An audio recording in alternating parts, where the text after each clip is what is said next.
Yo, it's your boy Ryan, Northwest Sports Fanatics, back at you with a new video. Today is Saturday, May 24th, 2025, with your boy Ryan and the Northwest Sports Fanatics. Make sure you guys subscribe to the channel, smash that like button either now or on your way out. Donate to your boy if you can, Cash App $ ORIONNWSF, or the YouTube Super Chat right here. We got the Seattle Mariners versus the Houston Astros. First pitch is going to be here in roughly 5 minutes, so let's cue up the music, take a look at the thumb, and let's get into the starting lineups. Happy Saturday, everyone.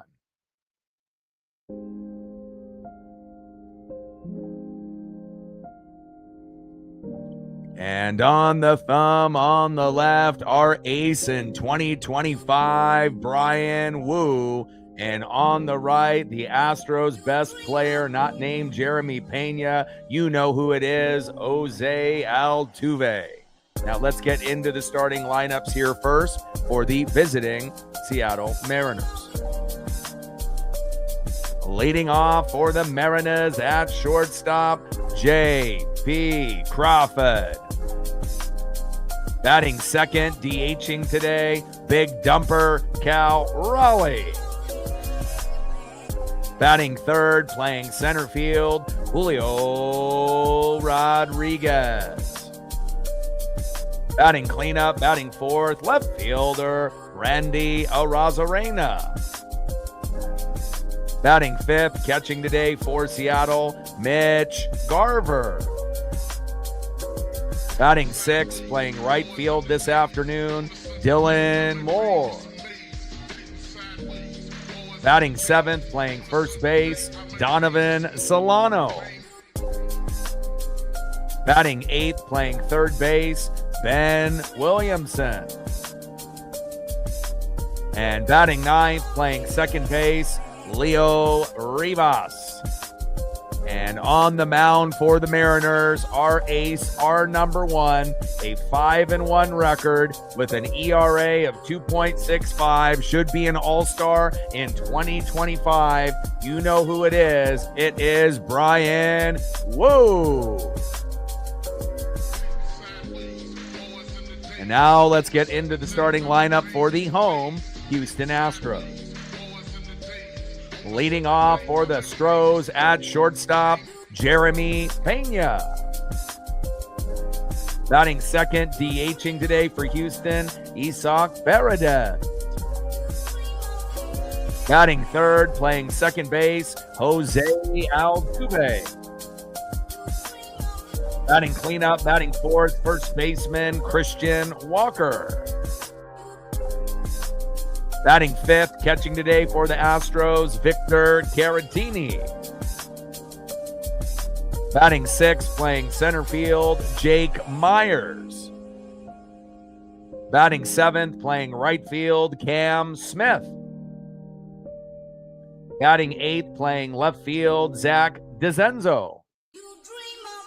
And batting ninth, playing second base, Mauricio Dubon.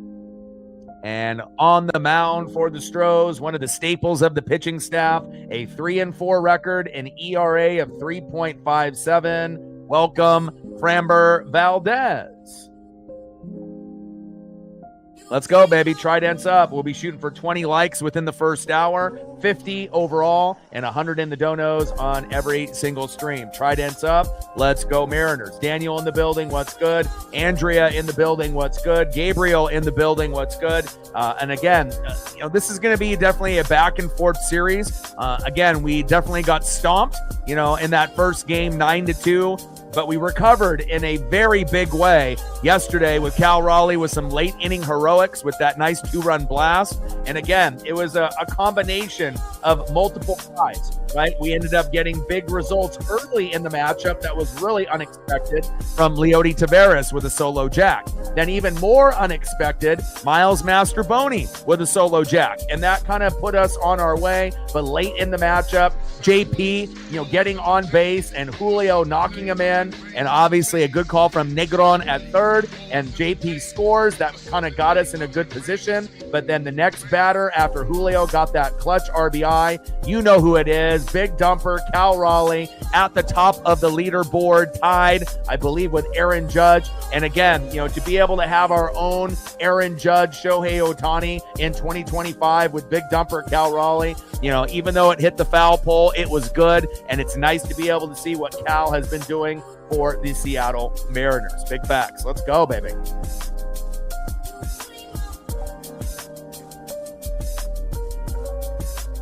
And just to dive into some of the stats, obviously, with guys like Cal Raleigh, it's amazing to be able to see the progression, in a guy like that.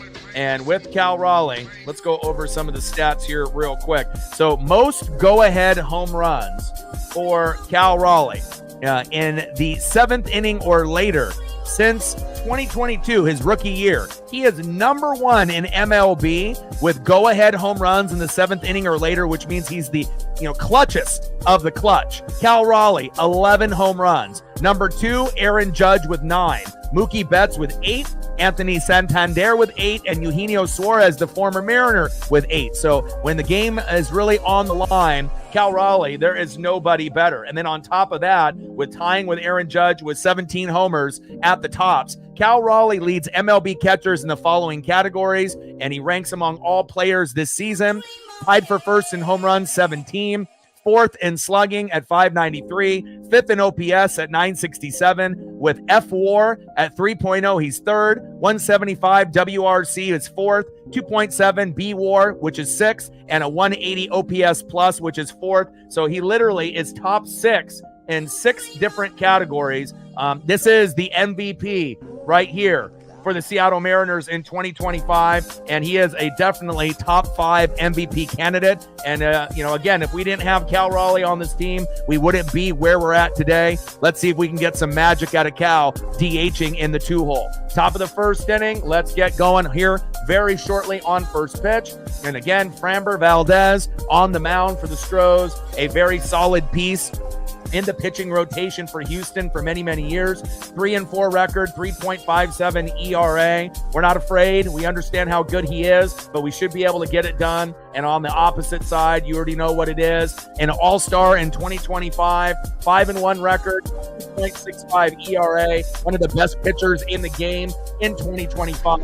It is Brian Wu. And considering he used to be our 5-hole pitcher, we've had injuries to Logan Gilbert, George Kirby, and Bryce Miller. Luis Castillo and Brian Wu have stepped up in their absence. And even though Castillo hasn't been as good, La Piedra, as Brian Wu, he's been pretty decent. Again, you have to look at how he played, in 2023 and 2024 after getting him in 2022 from the Reds.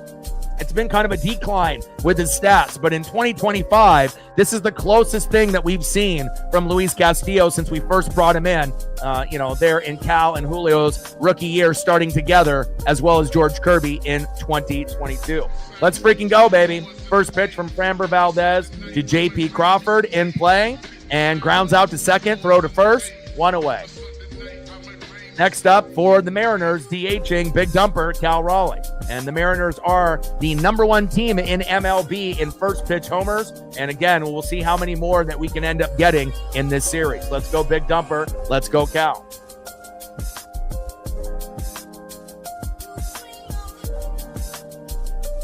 Let's go, baby. First pitch to big dumper Cal Raleigh, fouled off high and away. 0-1 count.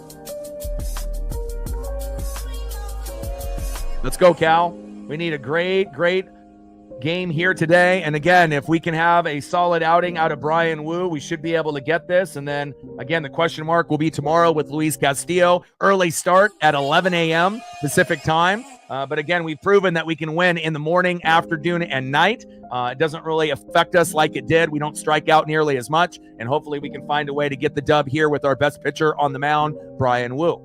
0-1 pitch, low and at the knees with the curve, 79 miles an hour to big dumper from Framber Valdez. 1-1 pitch, low and at the knees with the curveball again. 2 balls and 1 strike from Framber Valdez to big dumper Cal Raleigh. Come on, Cal.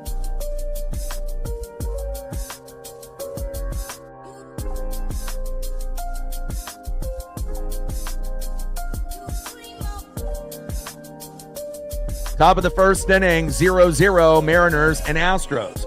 2-1 pitch, in play, and Cal Raleigh flies out to center, 2 away. Next up for the Mariners, center fielder Julio Rodriguez. And again, when Julio plays, it gives us a much better chance to win. We missed him in game number 1, but he came in with some late inning heroics with Cal Raleigh in game number 2. Nice job, Julio. Let's see what we can get with your bat as well as the no-fly zone in your defense here this afternoon. Let's go, J-Rod. Let's go, Julio. Tridents up.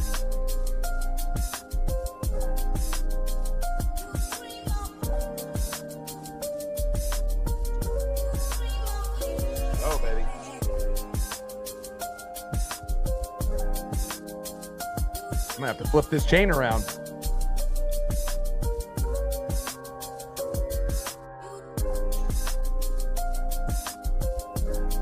Bunted foul on the first pitch. Wow, Julio actually trying to drop a bunt down? Go, baby.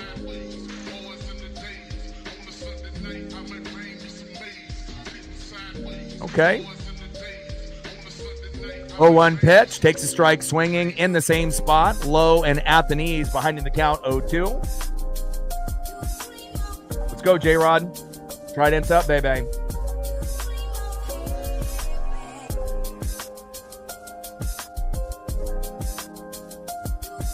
And hopefully we'll be able to bust out the trident a couple times.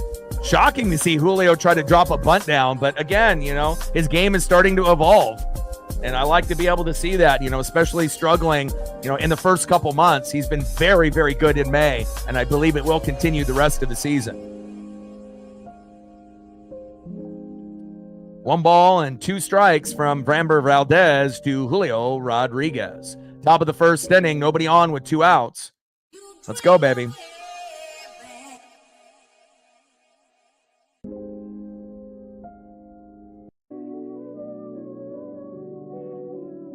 Pitches low and at the knees with that last curveball, 81 miles an hour by Framber Valdez. Hopefully we'll be able to draw a few walks, maybe even get a couple guys hit by pitches, as long as they don't get hurt. Any way that we can manufacture some offense. 1-2 pitch, low and at the knees. 2 balls and 2 strikes to Julio Rodriguez. 2-2 pitch, low and away. Count now is full. 3 balls and 2 strikes to J-Rod, Julio Rodriguez. I mean, when's the last time we've seen Julio in a full count? I mean, most of the time, you know, he's overly aggressively swinging, and it kind of backfired in March and April. But, you know, he has been able to connect and have a good hard hit rate in May. But again, I like seeing this different version of Julio. Bunting on the first pitch, actually getting to a full count.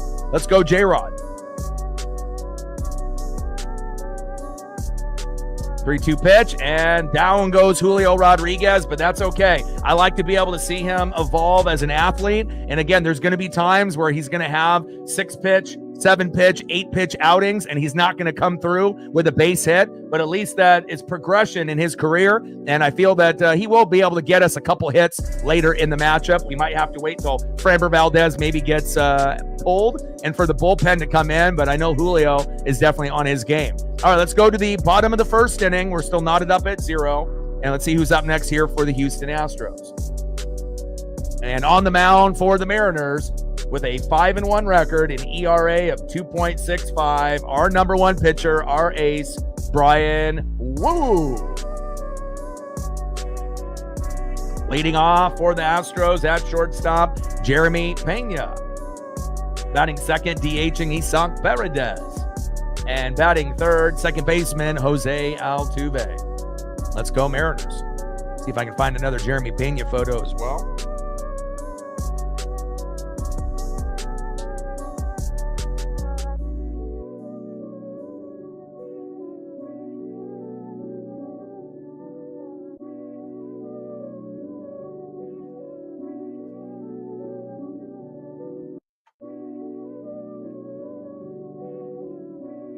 I got one. Got to make sure everyone's looking fresh, even if it's the opponent.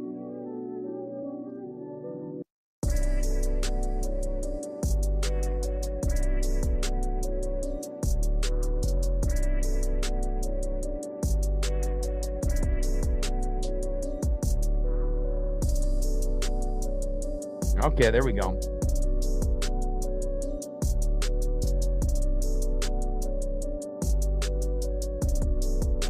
Let me add this one into the collection. All right, baby, let's go.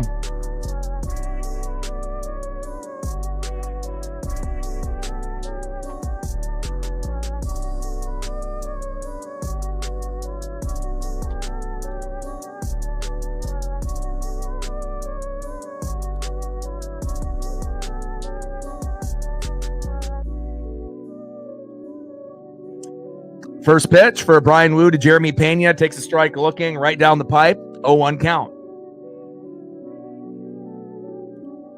0-1 pitch. High and inside with the sinker. 93 miles an hour. 1 ball and 1 strike from Wu to Pena. 9 starts, 5-1 record, 2.65 ERA. Walk rate of 3.6%. I love it. Let's keep it up, Brian Wu. 1-1 pitch. High and away, 4-seam fastball, 94 miles an hour. 2 balls and 1 strike from Wu to Pena.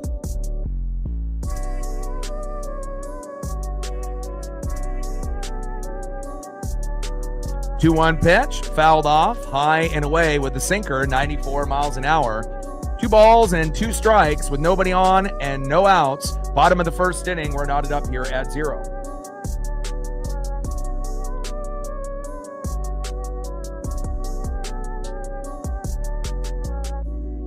Yeah, I believe it stung, just like when they had that 5-0 lead, back in Seattle, and we ended up scoring 7 runs in the 8th and the 9th and winning 7-6. We find a way to bring out all the dramatics when we play a team like this. Pitch is high and inside. Count now is full. 3 balls and 2 strikes to Jeremy Pena.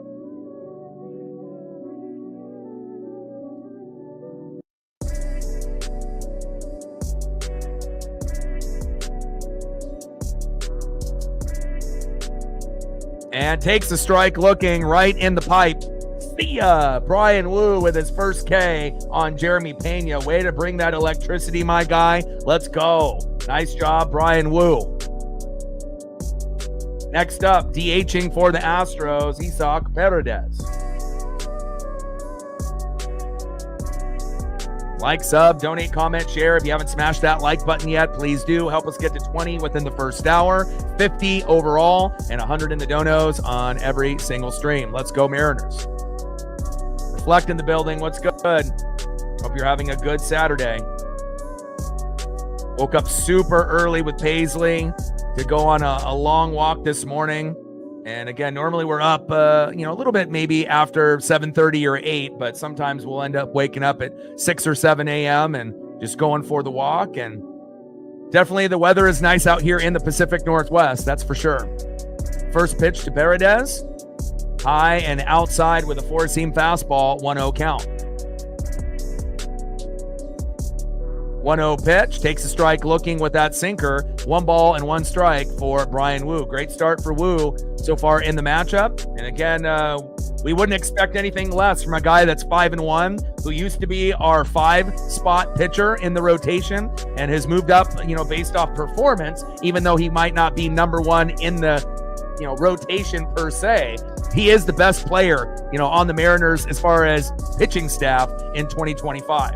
And then I assume that we'll have Logan Gilbert at 2. And then we'll see what we have, obviously, with, George Kirby once he gets healthy. But again, same thing goes for Bryce Miller. And then the evolution of Logan Evans and Emerson Hancock on the back end of the pitching rotation. 1-1 pitch in play from Wu to Paredes, and Paredes singles to left. He's actually had a pretty solid year for the Houston Astros, considering that they don't have Kyle Tucker or Alex Bregman anymore, and Yordan Alvarez has been injured for a good chunk of these first 50 games. Crushed the fuck out of that baseball. Next up, second baseman Jose Altuve, as Paredes gets a nice single off the wall. Wall ball single, baby. Bottom of the first, runner at first now with 1 out. Let's see if we can get a slow dribbler right up the middle for a double play on Jose Altuve. Let's go, Wu.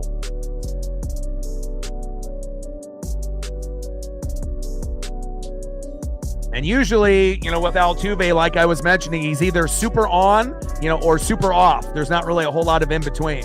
Altuve grounds out to the fielder's choice into third. Paredes out at second at the force out there. Altuve safe at first. 2 away. Great defense there. Look at Ben Williamson is a fucking magician out there. Unbelievable. Unfucking believable. Thankfully we got a guy just like Eugenio Suarez, but let's be honest, sometimes he even makes plays that I'm not even sure if Eugenio could make. Crazy. Nice job, B-Dubs. Next up is Christian Walker. First pitch to Walker, high and inside with a four-seam fastball. 1-0 count from Brian Wu. 1-0 pitch, high and away.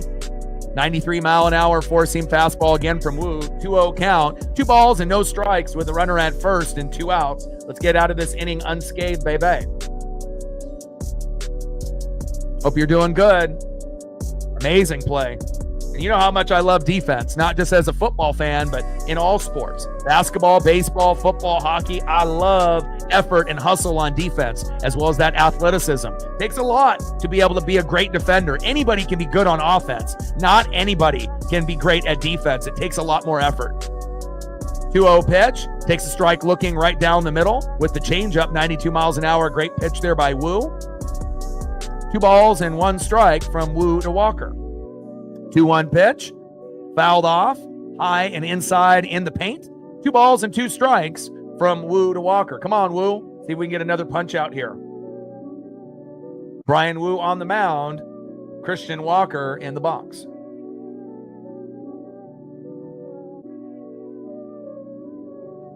Two-two pitch, high and away. Count now is full. 3 balls and 2 strikes to Christian Walker. The former Diamondback had some pretty good seasons over there before coming over to the Houston Astros. 251 average, 26 home runs, 84 ribbies last year with an OPS of 803. Not sure if he's going to hit those numbers this year, but again, we'll see what we get here in the bottom of the first. Runner at first with 2 outs. Wu on the mound, Walker in the box. Count is full. 3 balls, 2 strikes, 2 outs. See if we can get a nice punch out here. Let's go.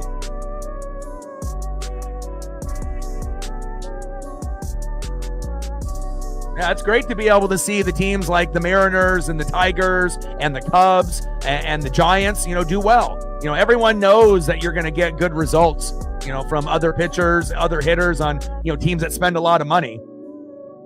Oh my, what happened there? And he's going home. Get him. And safe at home. What a blunder there by the Mariners. Wow. What a crazy play. 1-0 Astros. Walker reached on an infield single to the pitcher. Altuve scores on a throwing error. Next up is Victor Caratini. Not the ideal start there.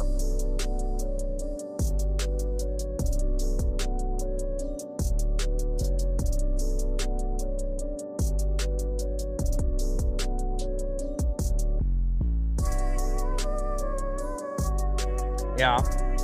But it's great to be able to see them do well. But, one thing I don't like is when people lie about stuff. So, David, you said that you ended up getting a ball, at that game. I watched that game and saw the footage. You did not get the ball that you claimed to get by JT Realmuto. Because the person that got that ball when I watched that game was a fan that caught it. Didn't get it off the bleachers, my guy. Walker scores on an error. Caratini safe at first with the fielding error. 2-0 Astros. Come on, man. Next up is Jake Myers.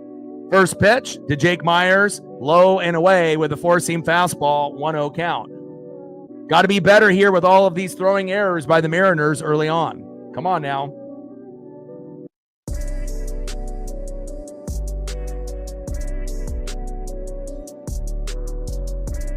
Throwing error by Wu on the first one, and then a fielding error by Rivas on the second one. So we already have 2 errors already.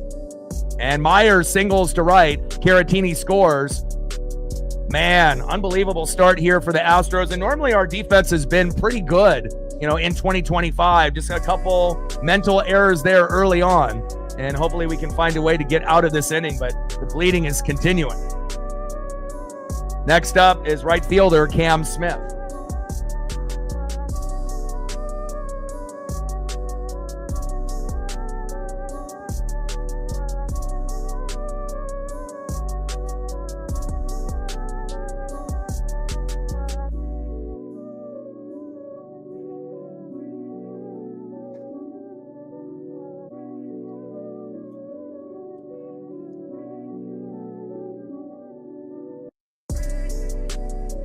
Bottom of the first inning, 2-0 Astros. Wu with a throwing error, Rivas with a throwing error.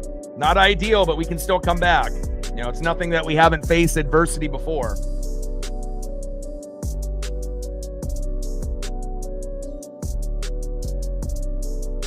And Wu finally gets out of the inning. And again, you know, not really what we were expecting there early on, you know, with 2 errors. I think this is the first time all season, you know, that we've had errors, you know, like this in the first inning, and let alone 1, but we had 2. But at least we end up shutting the door down there. Rivas throws to first, and we finally get out of the inning, but we don't get out of it unscathed. All right, the bats have to come alive. The magic number is going to be 5 runs, 7 to 10 hits. Definitely some self-inflicted wounds by Wu and Rivas, which they normally will not do, you know, plays like that. But again, we have to get past it and understand that this is Wu on the mound, and I know he'll make up for it. Next up for the Mariners, here in the 4-hole, left fielder Randy Arozarena. Batting second, catcher for Seattle, Mitch Garver. And batting third, right fielder today, Demo Dylan Moore. Let's go Mariners. Got to find a way to rebound off that strong performance by Houston and some mental errors and self-inflicted wounds there by the Mariners.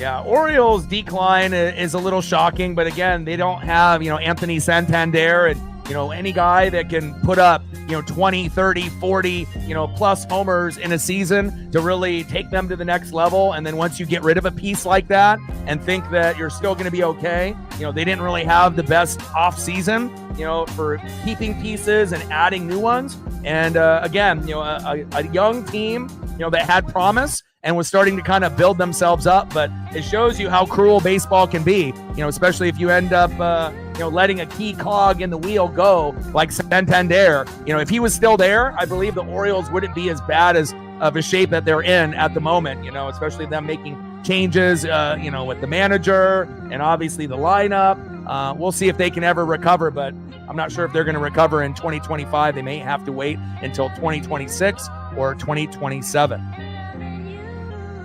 Let's go, baby. We need some offense. Come on, Randy.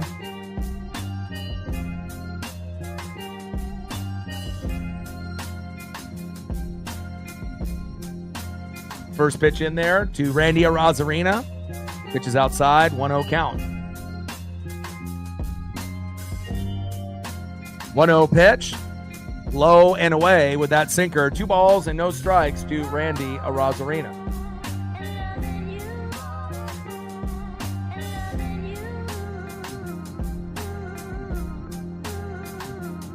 Come on, Randy. 2-0 pitch. Takes a strike looking low and inside. 2 balls and 1 strike to Randy Arozarena. Framber Valdez. 2-1 pitch. Fouled off by Randy. Low and away. 3-4 record with a ERA of 3.57 coming into the matchup. We know what we're dealing with here, and we just have to be able to execute and not have those kind of mental self-inflicting wounds that we did with those 2 errors in the first that led to 2 runs for the Astros. You can't let them have any cheap hits or cheap runs, and unfortunately that's what we gave up with Wu on the mound.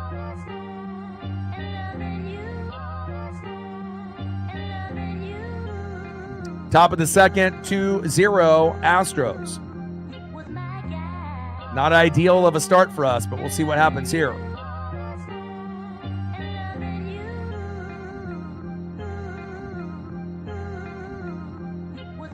In play. And Randy, go, go, go.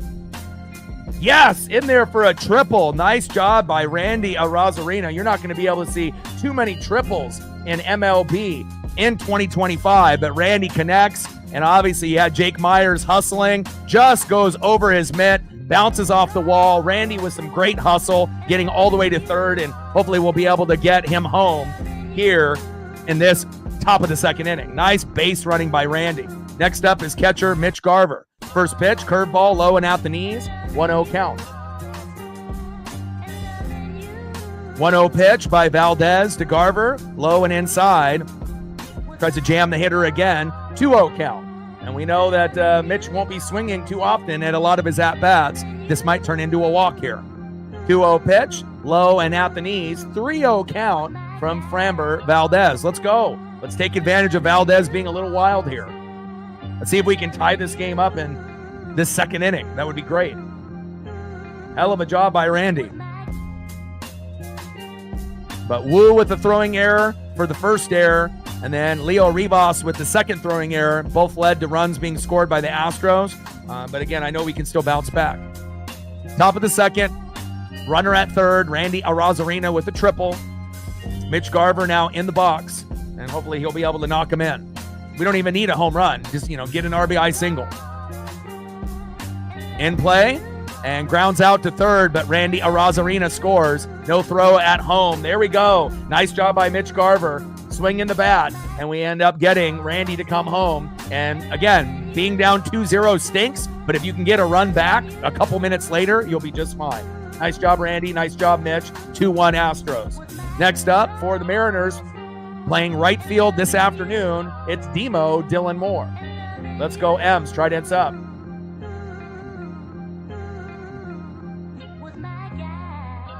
Let's go.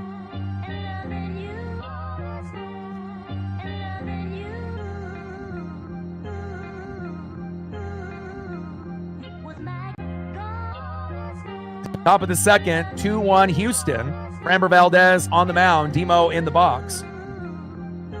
1-1 pitch, in play. And Demo grounds out to the shortstop, throw to first, 2 away.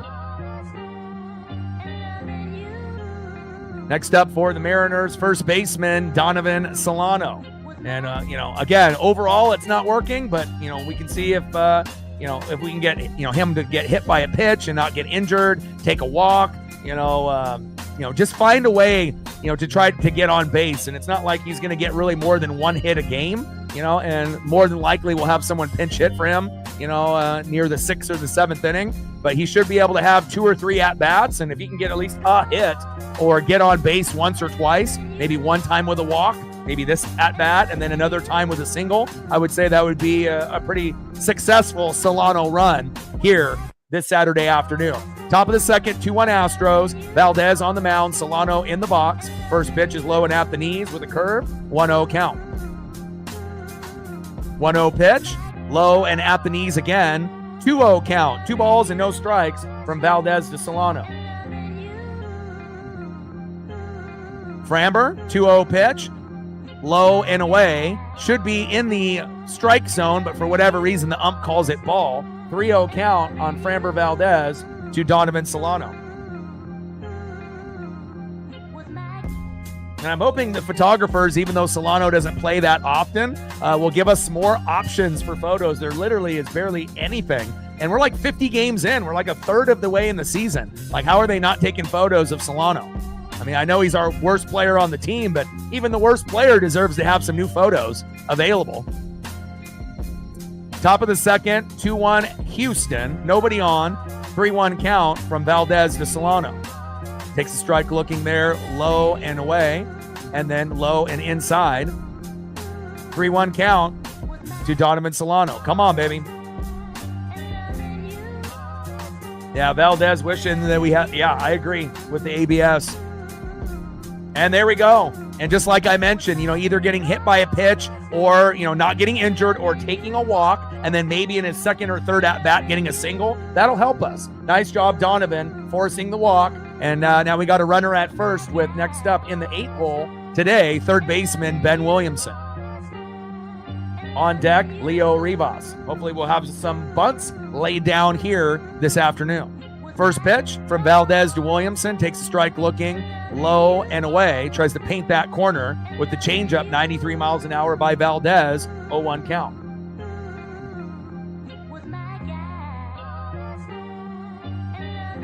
Valdez on the mound.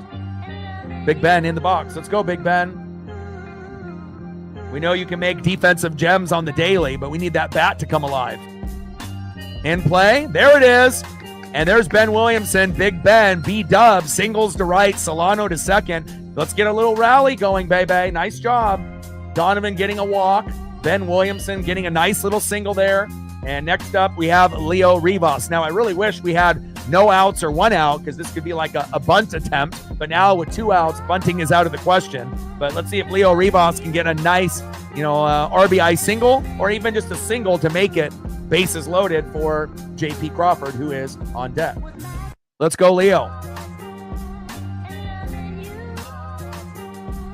First pitch to Leo Rivas. Takes a strike looking right down the middle. 0-1 count.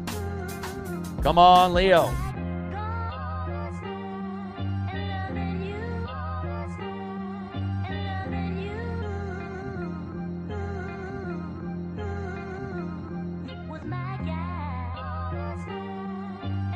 Oh, 1 pitch, low and away with a sinker. Good eye. 1 ball and 1 strike from Valdez to Rivas.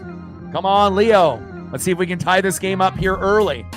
That'd be great for not only the Mariners, but the confidence and swagger moving forward, knowing that we have to make up a little bit of ground with the throwing errors by Wu and Rivas in the first inning that gave them the 2-0 lead.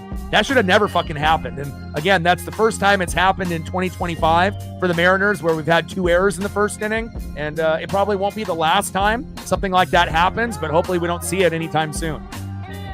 In play, and Rivas grounds out to the shortstop. And that is out number 3. But at least we end up getting 1, and now we're only down a run. And 2-1 is a hell of a lot better than 2-0. Let's go to the bottom of the second inning and see who's up next for the Astros.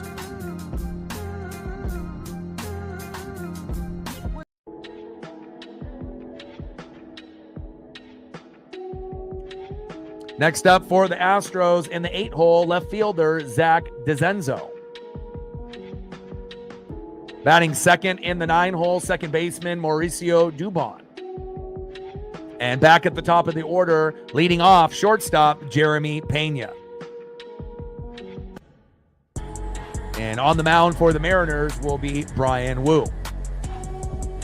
So just a quick recap, if you're just tuning in to the broadcast here, a little craziness to start off the matchup. In the bottom of the first, Christian Walker reached on an infield single to the pitcher. Altuve scores on a throwing error by Brian Wu, and then Walker ended up advancing to second base, 1-0 Astros. Then, later in the inning, Walker scores on an error, Caratini safe at first, and the fielding error by second baseman Leo Rivas. So back-to-back errors by Wu and Rivas give Houston that early 2-0 lead. Then in the top of the second, Mitch Garver grounds out to third. Randy with a triple at that previous at-bat. And now the game is 2-1 Houston. So, again, not ideal, to have 2 errors right out of the gates by guys that we typically trust, like Brian Wu and Leo Rivas, but it happens. But at least Randy made up for it with a triple, which is very rare, not only for Randy, but for any player on the Mariners or any player in MLB. If we're really being honest, you don't see triples often.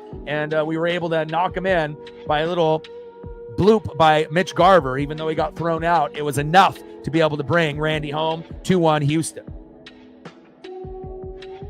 First pitch for Brian Wu to 8-hole hitter Zach DeZenzo.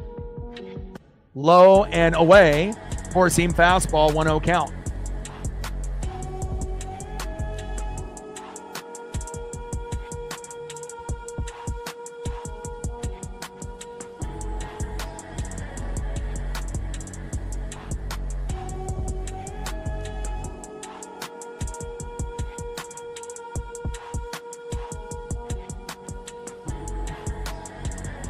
One 1-0 pitch, takes a strike looking high and away from Wu to DeZenzo. 1 ball and 1 strike to the Houston Astros. Seriously. Like, sub, donate, comment, share. If you haven't smashed that like button yet, please do. Help us get to 20 likes within the first hour, 50 overall, and 100 in the donos on every single stream. Bottom of the second, 2-1 Houston. Let's go, baby. But at least, after those throwing errors by Wu and Rivas, to be able to score sooner than later, obviously ideal. And DeZenzo lines out to center. What a grab. And they're going to review that to see if he actually got that or not. What an effort play by the Mariners. Let's take a look at Julio Rodriguez diving to be able to get this. Oh, looks like it did drop in for a single. Julio tried to sell it that he got it, but wow. And that should come back after the review instead of an out as a single there. It looks like it bounced in based off the replay. But great effort by Julio Rodriguez.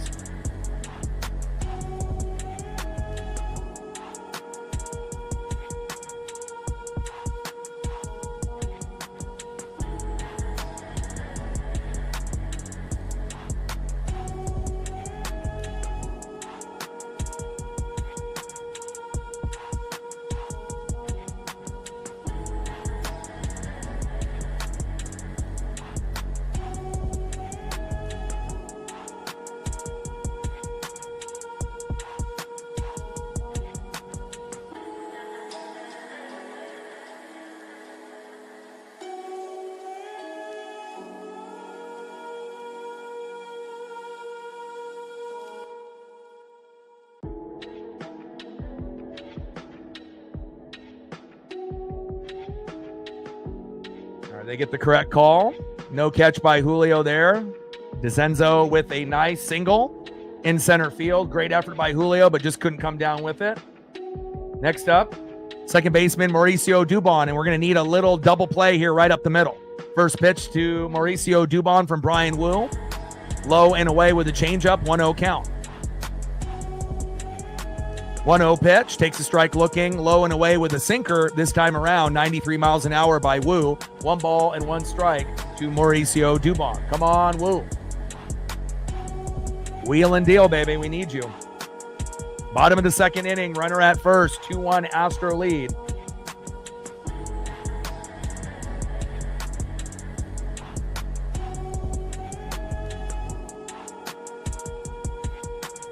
Let's go, Brian.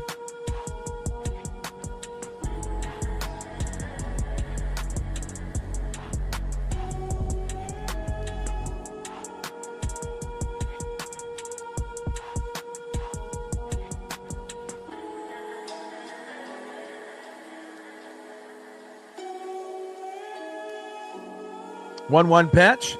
Big swing and a miss by Mauricio Dubon. 1 ball and 2 strikes. Nice slider there by Brian Wu. And ahead of the count, 1-2. Runner at first, 2-1 lead by Houston. 1-2 count from Wu to Dubon.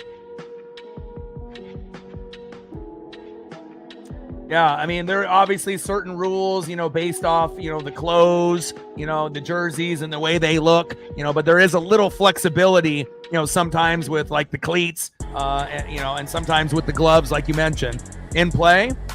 And a fielder's choice, Dubon grounds out to second, and we'll take that 1 away. Yeah, seriously, right? Seriously. Next up, back at the top of the order for the Houston Astros, shortstop Jeremy Pena. First pitch, low and away. Big swing and a miss by Pena on that slider. 87 miles an hour, 0-1 count. 0-1 pitch, low and away, almost in the same location, but this time, obviously no swing, and gets called for a ball, which is may or may not be the right call right there on the line. 1 ball and 1 strike from Wu to Pena. Yeah, definitely a little length. I mean, even if it was just a little bit more, just kind of like with the torpedo bat, taking some of that wood, from the handle into the sweet spot and just making it a little bit wider. I mean, you still have to be able to connect for it to work and whatnot, but, getting a little bit more length, on the glove, could be the difference between that sliding play by Julio making the play or not making the play. Very, very close. Agreed. Big swing and a miss, low and away by Brian Wu. 1-2 pitch, and Pena strikes out swinging. Nice job by Brian Wu. I like that, baby. Bring that electricity. Let's see if we can get 5 to 7 Ks out of Brian Wu today. That's my boy, Brian Wu. Next up for the Houston Astros, DHing in the 2-hole, Isaac Paredes. 1-for-1 so far in the matchup. Bottom of the second, runner at first with 2 outs, 2-1 Houston lead.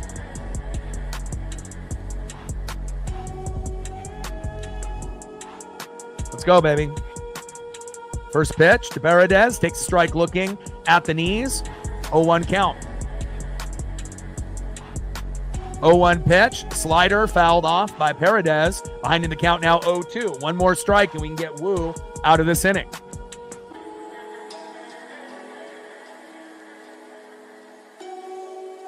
Oh, golden sombrero would be great. It's going to be tough to do against, guys like Altuve and Pena, but not impossible.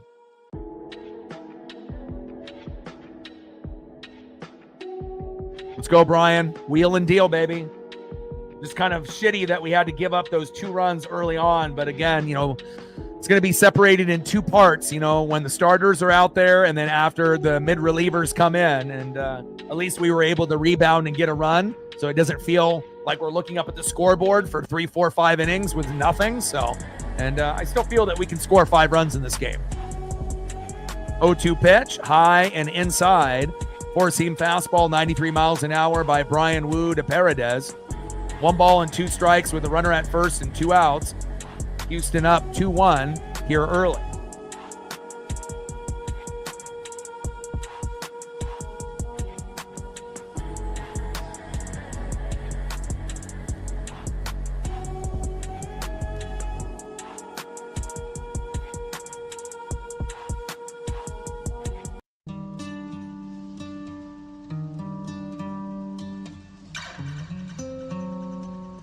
Wu throw to first, safe. Trying to keep the runner honest. Come on, Wu. 1-2 pitch, low and away with that slider, 87 miles an hour by Brian Wu. 2 balls, 2 strikes, 2 outs with a runner at first. 2-1 Houston lead early. Wu on the mound, Paredes in the box. 2-2 pitch, fouled off, high and inside. Tries to jam the hitter and does with that sinker. 94 miles an hour. 1 more K. We can get out of this inning. Let's go, Wu.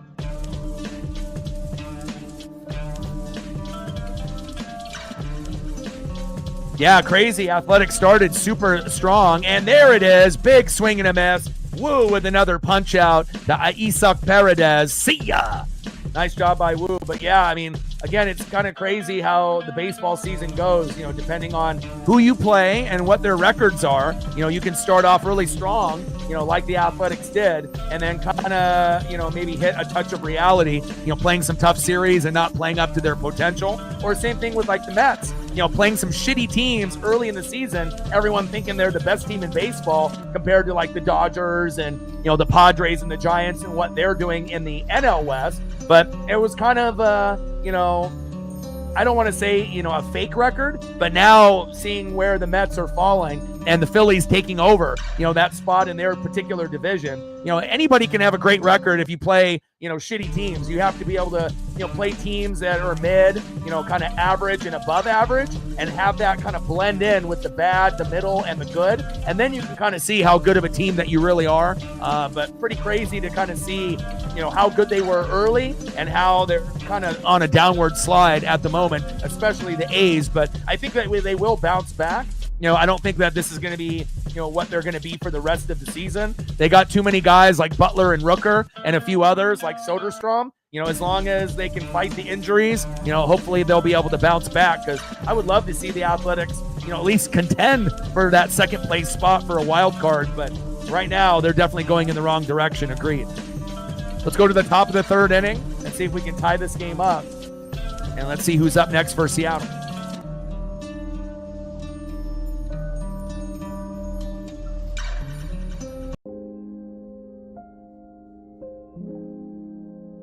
Next up for the Mariners, 0-for-1, shortstop, J.P. Crawford. Let's go, J.P. We need that energy, and we need that swagger. Let's go, J.P. Batting second, 0-for-1, the hero last night, a guy that is wheeling and dealing, our top 5 MVP candidate in MLB, DHing, big dumper, Cal Raleigh. And batting third, center fielder, 0-for-1 with a K, Julio Rodriguez. Let's go, Mariners.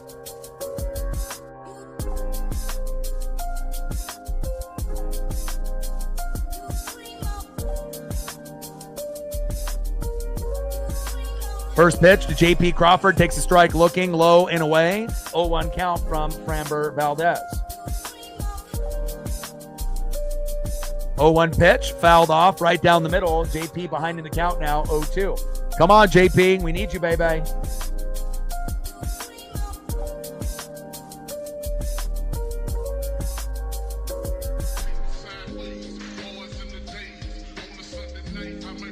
(0-2) pitch, low and at the knees with a sinker by Valdez. 1 ball and 2 strikes to J.P. Crawford. Let's go.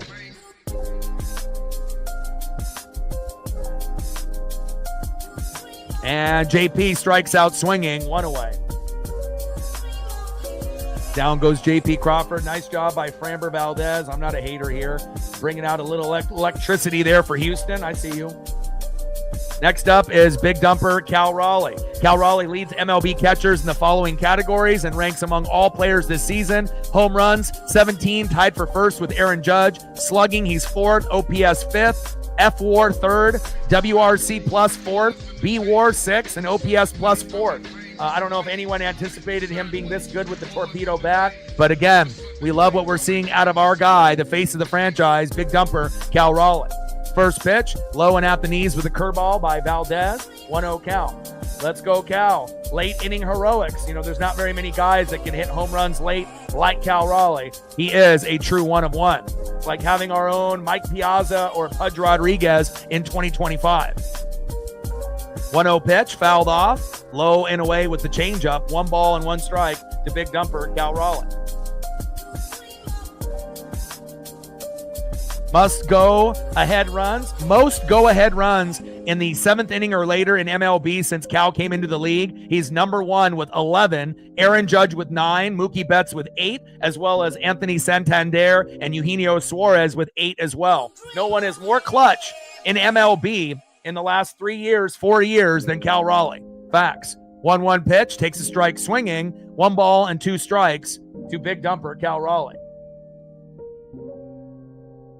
Yeah, things are looking great. I mean, it sounds like Rashad White, this will be his last season more than likely with the Bucks. So hopefully he'll be able to go out with a bang and, you know, play well and find a new team that'll be home for him as big dumper strikes out looking, 2 away. But Bucky Irving has already proven that, you know, he can be the number 1 guy, even though he's a little undersized. And then we'll have to find a replacement after this year, probably in the draft or free agency. But, you know, with Baker and Rashad White, Bucky Irving, and then having the best wide receiving core in football with Evans and Godwin, with McMillan, and then getting Emeka Egbuka, having Cade Otton, go Huskies. You know, offensive line with Tristan Wirfs looks great, as well as Graham Barton. Defense looks amazing as well. I can't wait to be able to win our 5th NFC South title, and hopefully, you know, in this Baker Mayfield era, that the Bucks can make, you know, an NFC championship at least once while he's there. But I'm hoping at least twice. You know, if it ends up being Eagles Bucks or Lions Bucks or something of that nature. But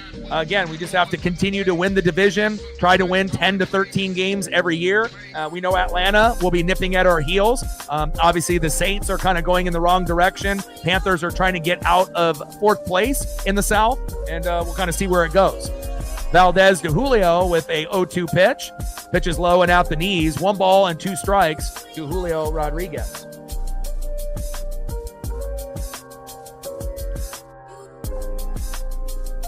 One-two pitch, low and at the knees. 2 balls and 2 strikes from Valdez to Julio. Let's go, J-Rod. Top of the 3rd, 2-1 Astro lead with 2 outs and Julio in the box. Alec in the building. What's good?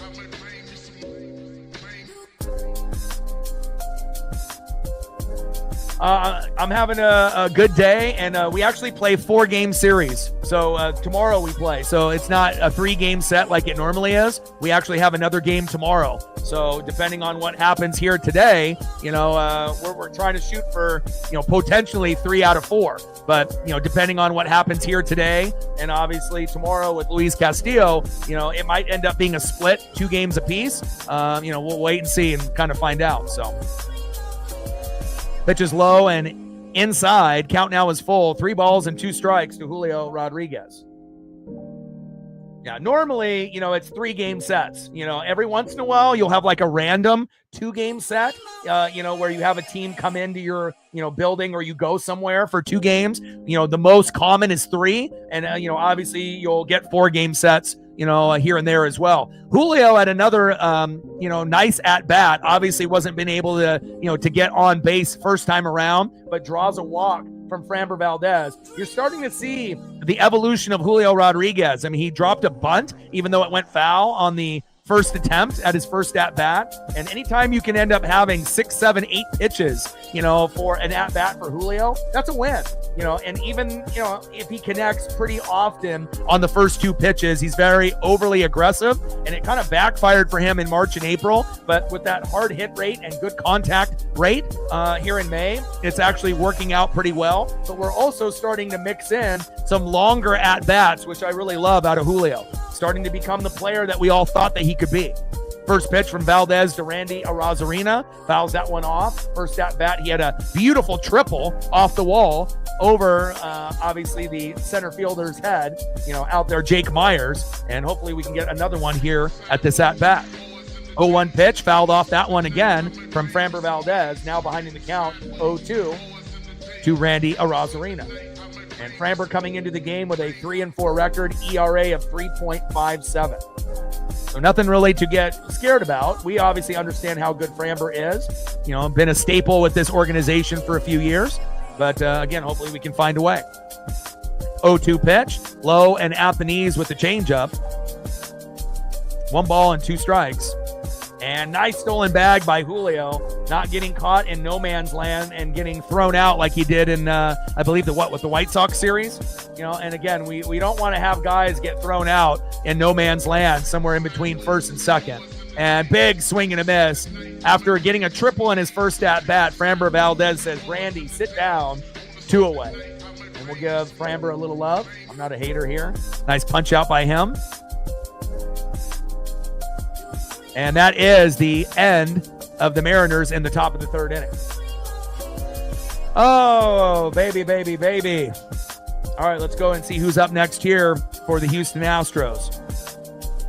Next up for the Stros in the bottom of the 3rd, 0-for-1 with a run, second baseman Jose Altuve.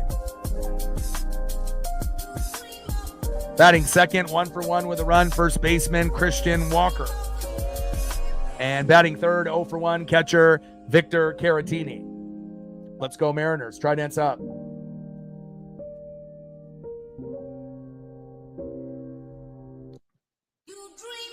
I did see the White Sox beat the Rangers. And again, there's a few, Rangers fans that are haters of the Mariners that love to be able to, talk shit, like when we ended up losing that 1 game against the White Sox. But, again, a lot of times you got to worry about your own team. But again, I feel like a lot of Rangers and Astro fans are starting to see the harsh reality of, dominating this division and not having to really worry, about the A's or the Angels or Seattle. That time is over. The Athletics started off strong, but definitely have been going in the wrong direction, like Reflect said. But Seattle is the best team in the division. We know we're going to have to battle with Houston and Texas, but again, we'll see what happens as the year progresses. But as long as we continue to get healthy, it's going to run the division through Seattle. Facts. Let's go to the bottom of the 3rd inning. Astros up with a 2-1 lead.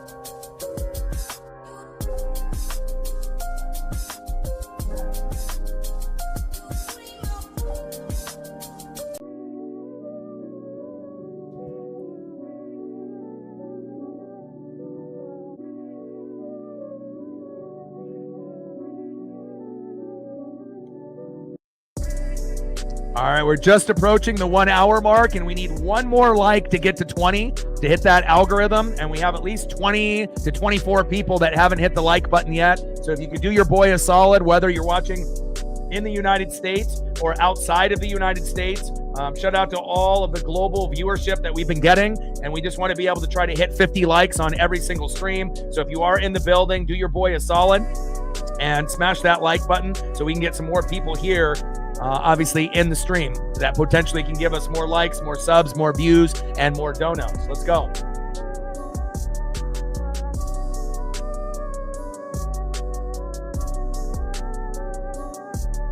Pitch to Altuve, low and away. 2 balls and 1 strike from Wu to Altuve. But we got United States viewership at around 69%. We got Venezuela, Mexico, Dominican Republic, Canada, Japan, Philippines, Taiwan, Nicaragua, India, and a few other locations with Australia and New Zealand mixed in as well, just to name a few. Pretty wild to think that many people are watching from all over the globe. But again, we have a very special product here at the NWSF. 2-1 pitch, high and away with that sinker. 3 balls and 1 strike from Wu to Altuve.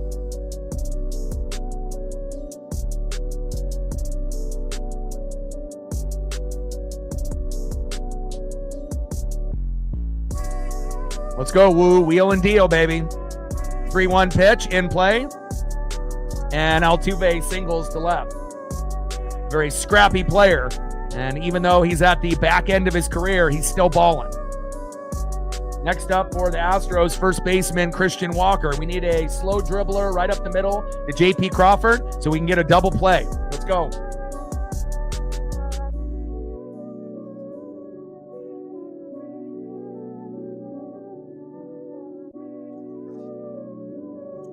Let's go, baby.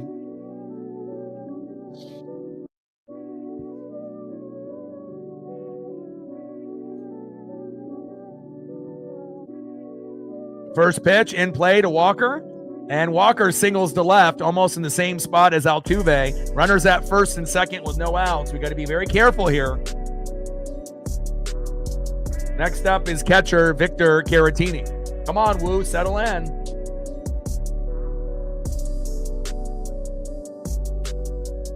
I mean, I didn't think we'd have to bust out the Mariner Moose this early, but I think we have to now. There's no rule on how early we have to do it. You know, we can bring him out when we're ahead. We can bring him out when we're tied. And we can even bring him out maybe 2 innings early, especially in a situation like this. Let's go, Maurice. We need you. First pitch, low and away from Wu to Caratini. 1-0 count. We don't want this game to get out of hand 3-1, 4-1, 5-1 early, especially with our best pitcher on the mound, Brian Wu, in 2025.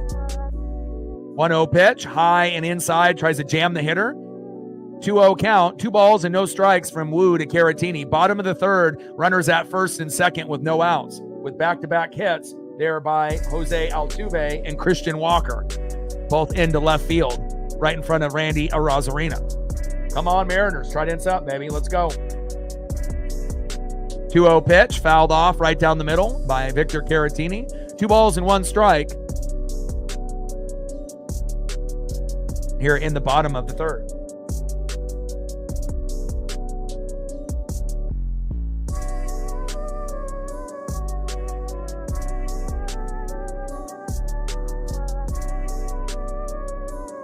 Come on, baby.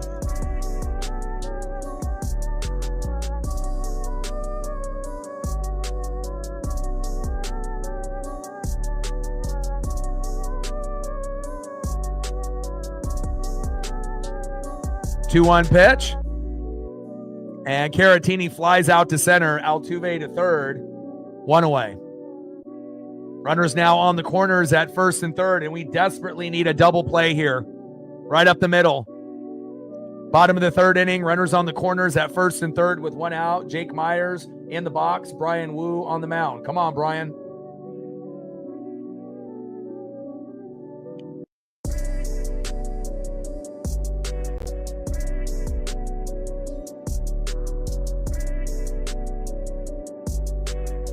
Gained another sub in the broadcast. Shout out to all the new subs that we've acquired in 2025, as well as the ones recently. 82 subs to go to 20,900, 182 to get to 21,000. Let's go.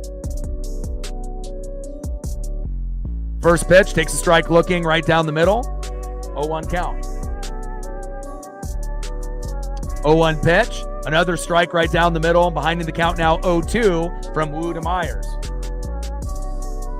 Jake Myers in the box, Brian Wu on the mound. Come on, baby, let's go. Bottom of the third inning, 2-1 Houston lead. Runners on the corners, and a big swing and a miss. Down goes Myers on 3 pitches. That's the Wu that I love. Brian Wu. There we go. Another punch out by Brian Wu. Let's go. I love it.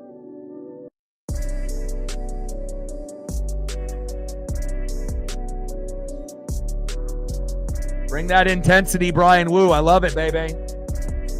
Next up, right fielder, 0 for 1 in the 7-hole, Cam Smith. And again, if we can get out of this jam and not even give up a run, this would be huge. This could be kind of the turning point of the game, especially when it could have really got out of hand.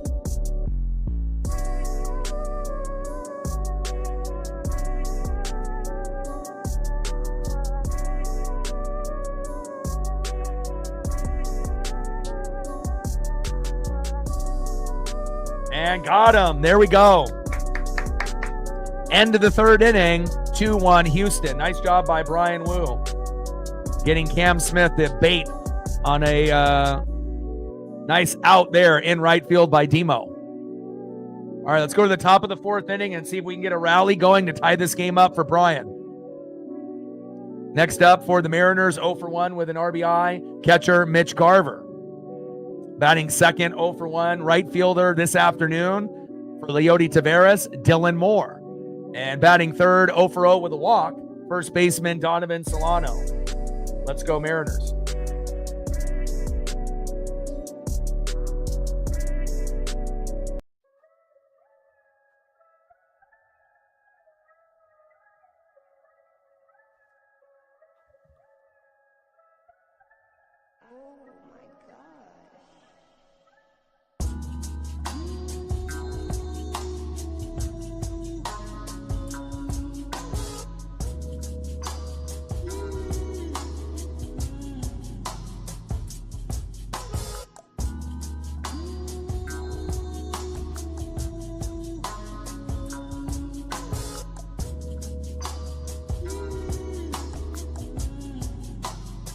All right, let's look at some stats for the pitchers, which we typically do around this time, about halfway through the matchup.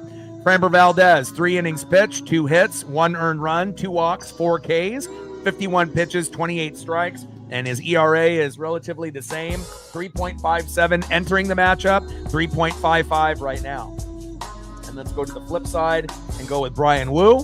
3 innings pitched, 6 hits, no earned runs, no walks, 4 Ks, 51 pitches, 33 strikes. ERA is 2.52. Came into the game with a 5-1 record, an ERA of 2.65. And, even though the hits is a little alarming, again, as long as we're not giving up too much and too early with Wu, we should be fine.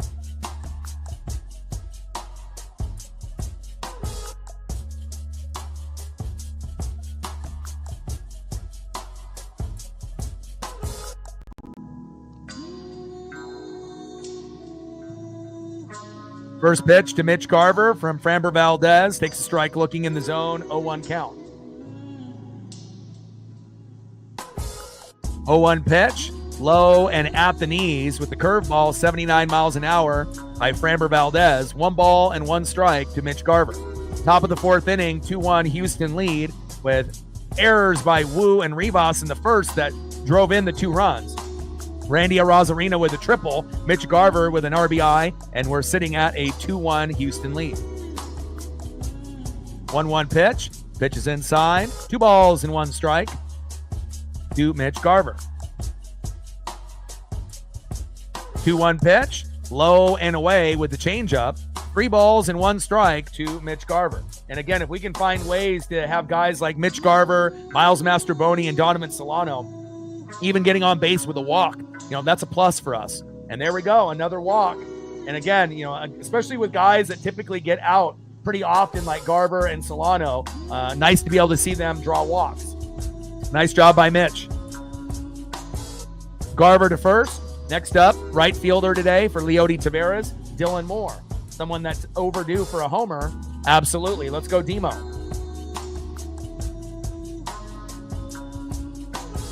All right, take care.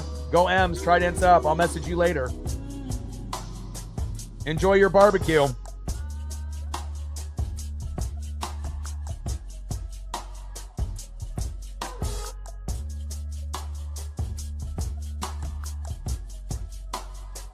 In play on the first pitch and lined out to right. 1 away. Next up for the Mariners, first baseman with the walk at his first at-bat, Donovan Solano. Come on, Donovan.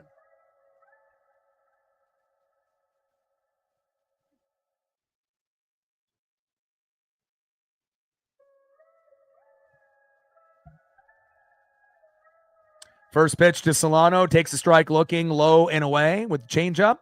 0-1 count.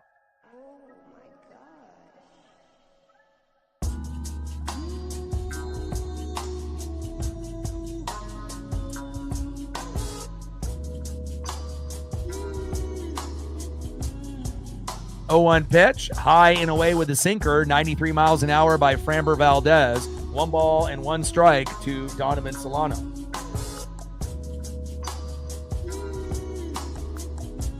1-1 pitch, low and at the knees. 2 balls and 1 strike from Valdez to Solano. Come on, Donovan. Find a way to get on base, even if it's a walk or even just like a little bloop single.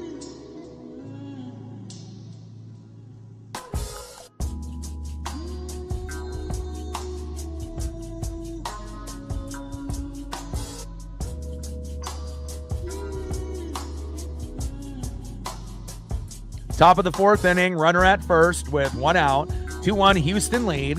Valdez on the mound, Donovan Solano in the box. And a 2-1 count. 2 balls, 1 strike, 1 out with a runner at first here in the top of the 4th. Let's go M's.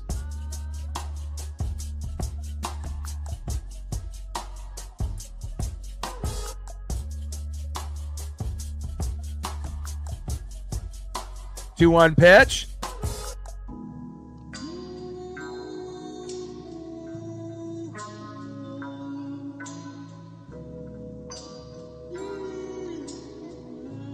And what are they calling on that play?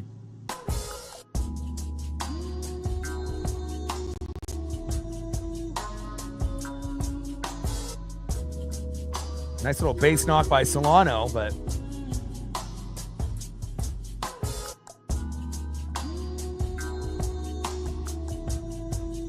Garver is out. Solano reached on an infield single to first. Garver hit by the batted ball at second and is out. You never see something like that. I was about to say, what the hell was that? Crazy. All right, next up is Ben Williamson. First pitch to Big Ben from Valdez. Low and away with the curveball. 1-0 count. 1-0 pitch. Low and away with the changeup. 2 balls and no strikes from Valdez to Williamson. Let's go, Big Ben. We need you. 2-0 pitch. Big swing. Oh, I figured he was going to swing there. He just takes it. 2 balls and 1 strike from Valdez to Williamson. Let's go, Big Ben. Let's go, B-Dubs. Let's see if we can get a nice little single here and move Solano over.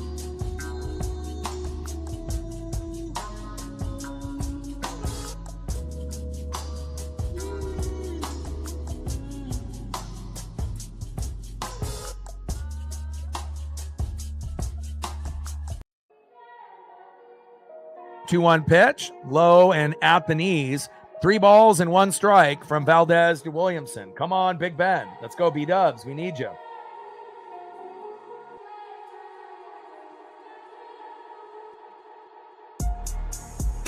Even drawing the walk here would be great.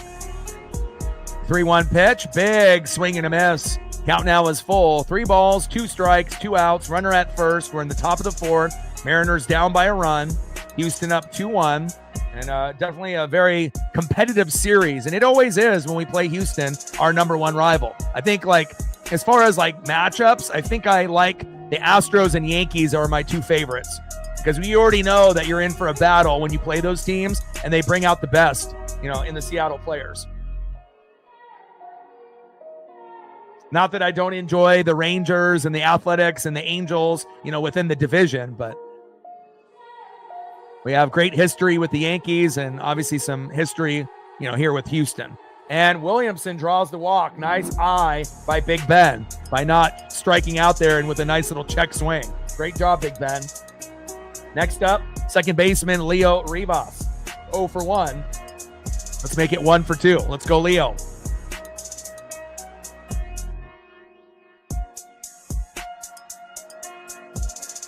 Now a mound visit by Caratini and Framber Valdez, trying to find out a game plan on how they want to pitch to Leo. And hopefully Leo can get an RBI here to make it 2-2. Let's go, Rivas.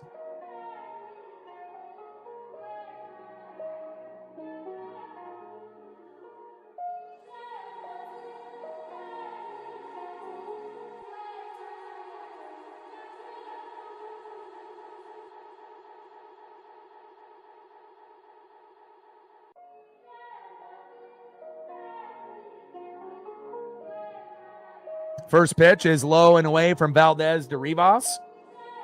1-0 count.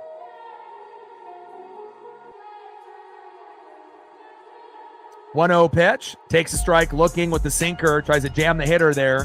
1 ball and 1 strike from Valdez to Rivas.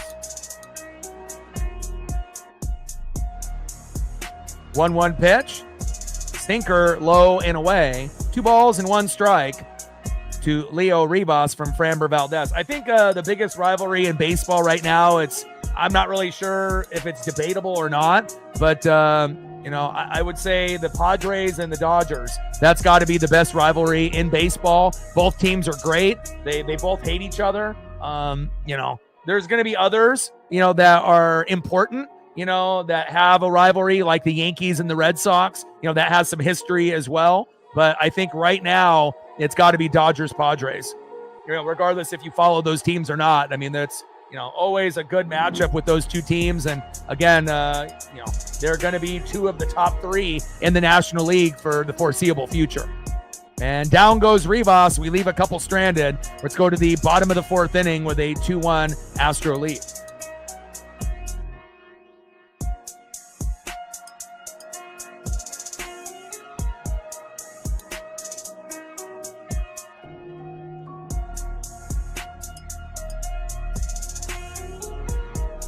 Next up for the Astros here in the bottom of the 4th, 1-for-1, left fielder Zach DeZenzo. Batting second in the 9-hole, second baseman Mauricio Dubon. And batting third, 0-for-2 with 2 Ks, shortstop Jeremy Pena. Let's go Mariners.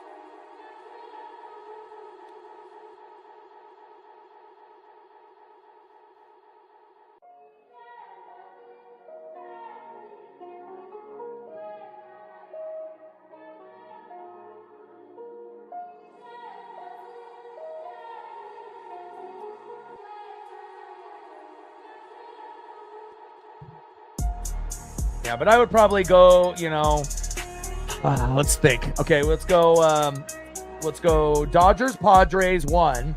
And then obviously you have to go Yankees, Mets. That's got to be up there. That might be 2. Dodgers, Giants. That's got to be up there too as well. That's probably got to be 3 or 2. And then, Red Sox, Yankees. Even though the Red Sox aren't as good as they used to be with Big Papi and Manny Ramirez and whatnot, but, they're still better than they were last year. And they, we'll see if they can finish in second place in the AL East this year, but they should be much better than they have been the previous years where they were kind of at the bottom of the division. But off the top, that's where I think I would go based off rivalries. All right, bottom of the 4th inning. We need a good outing here from Brian Wu. Bottom of the 4th, we're only down a run. The magic number will be 5 runs, 7 to 10 hits, and hopefully we'll get some action after the starters go out. First pitch from Wu to Zach DeZenzo. Takes a strike looking at the knees, trying to paint that corner with a sinker, 93 miles an hour. Nice pitch by Wu, 0-1 count. 0-1 pitch. High and inside with a 4-seam fastball. 1 ball and 1 strike to Zach DeZenzo.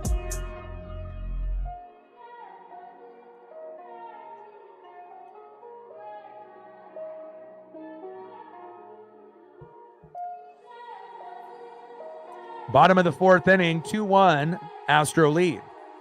1-1 pitch, takes a strike looking in the zone, low and away. 1 ball and 2 strikes with no outs here in the bottom of the 4th, 2-1 Astro lead.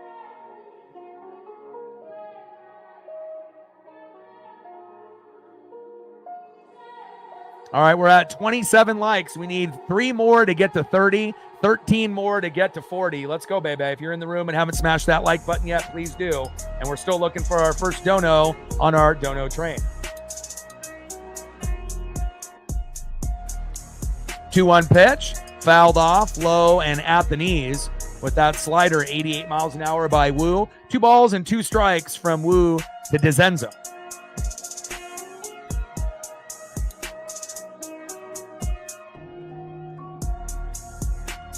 Yeah, plus, rivalries have to be back and forth. Otherwise, it's just not a rivalry. It's an ass whooping, right? So if it's one-sided, it's not really a rivalry. And I feel like, Yankees, Mets, especially with, Juan Soto being on the Yankees last year and now on the Mets this year. It's always that Subway Series, that had significance in the Jeter era, just like with Yankees, Red Sox back in the day, but, Dodgers, Giants, and obviously Dodgers, Padres as far as right now and what we're seeing in the division, those probably got to be up there too.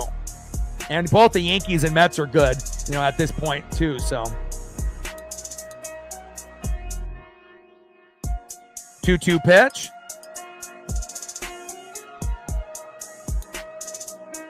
And that is high and inside. 3 balls and 2 strikes from Wu to DeZenzo. 3-2 pitch. Fouled off in the zone with that sinker. Count remains still full. 3 balls, 2 strikes, nobody on with no outs. Bottom of the 4th inning, 2-1 Houston lead. You want to help me out, Alec, with the likes and the donos when they come in, it'd be appreciative. And DeZenzo strikes out looking, 1 away.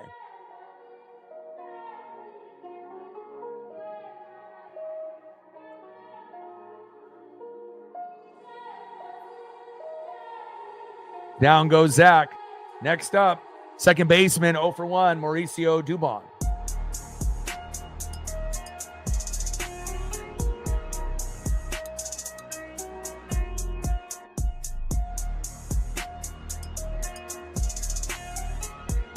Bottom of the 4th inning, 2-1 Houston. First pitch from Wu to Dubon, takes a strike looking right down the pipe. 0-1 count. Come on, Wu.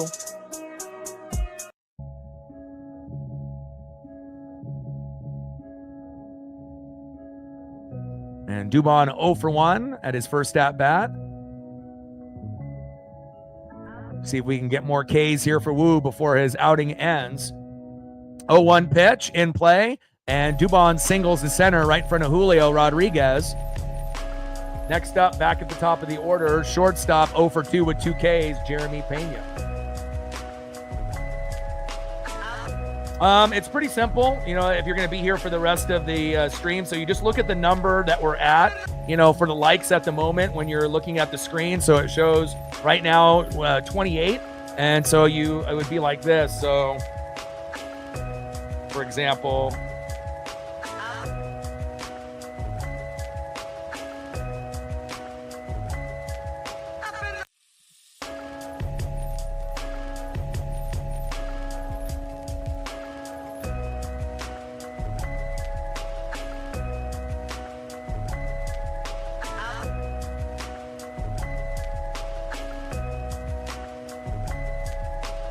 something like that, just like, whatever number we're at on the likes and then how many more we need to get off to the next rounded off number. So if we're at 28, 2 more to 30, once we get to 35, then it would be 5 more to 40. If we get to, 41, 9 more to 50. So pretty simple like that. And then once, a dono comes in, like let's say it's 5, then we're at 5, 95 to go, just something simple like that. But we're at 28 right now, so 2 more to 30. The goal for the likes on every stream will be 50, and then the donos is 100. So in play on a 1-1 pitch, and Jeremy Pena singles to center, Dubon to second. Runners now at first and second with 1 out, and we need to get out of this inning. Next up, DHing for the Astros, 1 for 2 with a K, Isak Paredes.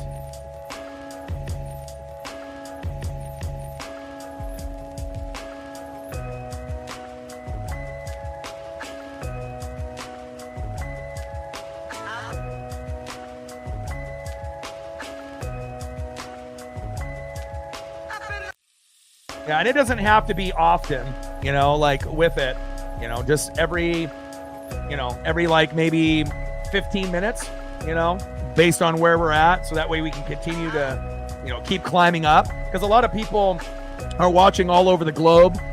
Some speak English, some don't.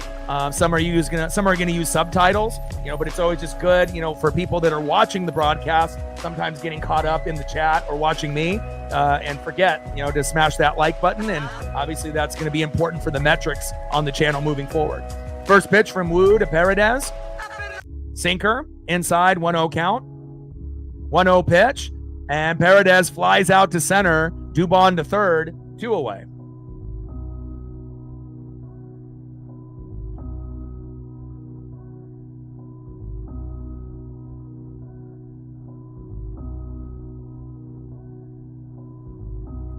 Next up, second baseman, 1 for 2 with a run. Runners on the corners at first and third with 2 outs. Jose Altuve.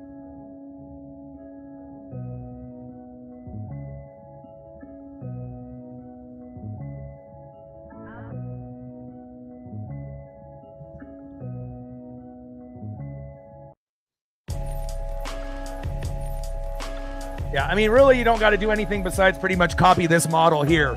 15 minutes from now, wherever we're at the likes, and then how many more to get off to the rounded number. I mean, it's pretty simple. Doesn't have to be often, but, about every 15 minutes. That way we can kind of keep pace with everything. I believe in you. You can do it. And I appreciate the help. That way I don't have to do it, because, the last thing I'd rather just call the game rather than having to keep up with all of that information on top of it. So first pitch from Wu to Altuve, low and away. 1-0 count with that sinker from Brian Wu. Runners on the corners at first and third here in the bottom of the fourth with 2 outs. Wu on the mound, Altuve in the box.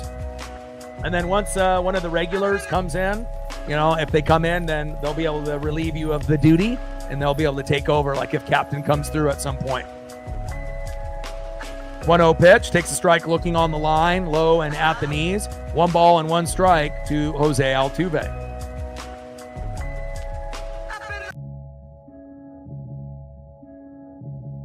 One pitch, takes a strike looking right down the middle. 1 ball and 2 strikes to Jose Altuve. Come on, baby.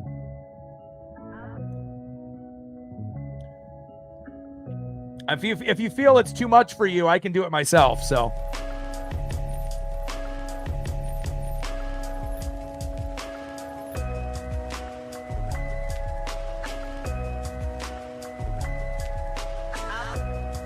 and in play, and Altuve grounds out to the pitcher, throw to first, got him. And we leave 2 stranded there for the Astros. Let's go to the top of the 5th inning and see if we can tie the game up.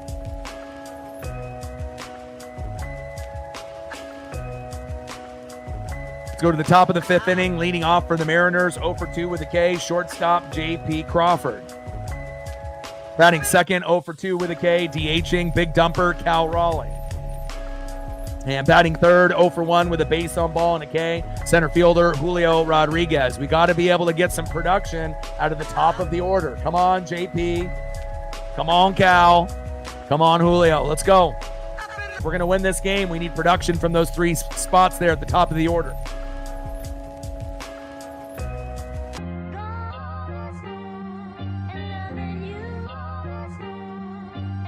Captain in the building. I was just talking about you. You're going to get one. Mariners and OKC. Can you help me out with the likes? We don't have any donos yet, which is a little unusual, but I feel that we will get some before the stream ends. And if you could help out with the likes and the dono process, I'd be greatly appreciated.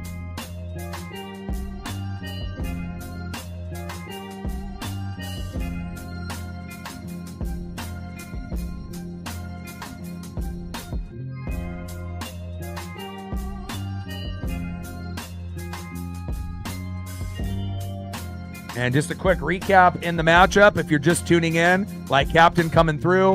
It was a weird start, to the matchup overall.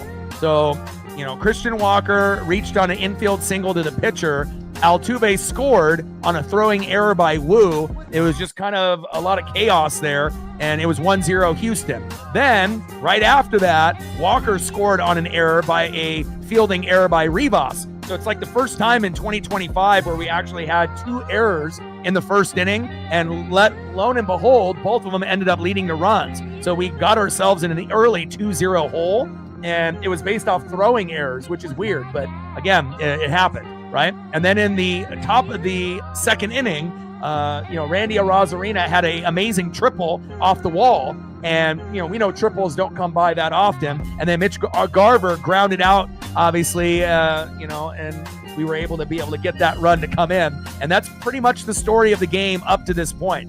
2 runs, 8 hits by Houston, 1 run, 3 hits, 2 errors by the Mariners. And even though it wasn't pretty to start off, we're only down a run. So we don't have anything really yet from JP, Cal, or Julio. And you know that we're very clutch in the 7th, 8th, and 9th, so I'm not really too worried. First pitch is low and away with the sinker. 1-0 count to JP Crawford. All right, we're at 30 likes. 20 more to hit the goal. 1-0 pitch, takes a strike looking right down the middle to JP. 1 ball and 1 strike to JP Crawford. Appreciate you, Captain. And 1-1 pitch. JP grounds out to the pitcher. Throw to first, 1 away.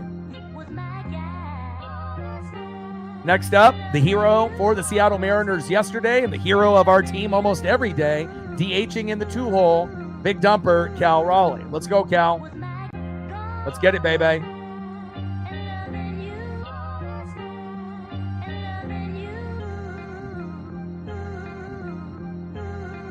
First pitch is low and at the knees to big dumper, 1-0 count. And Cal's got some real crazy stats. You know, most go-ahead home runs in the 7th inning or beyond since he came into the league. He's number 1 in MLB with 11.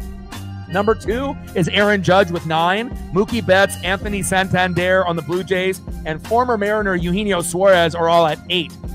There's nobody more clutch, not only on the Mariners, but in MLB in 2022 in the 7th inning or later than Cal Raleigh. And then on top of that, being a top 5 MVP candidate, obviously this year, he leads MLB catchers in the following categories and ranks among all players this season. 17 homers, tied for first with Aaron Judge, 4th in slugging, 5th in OPS, 3rd in F-WAR, WRC plus 4th, B-WAR 6th, and OPS plus 4th. Cal is a fucking animal.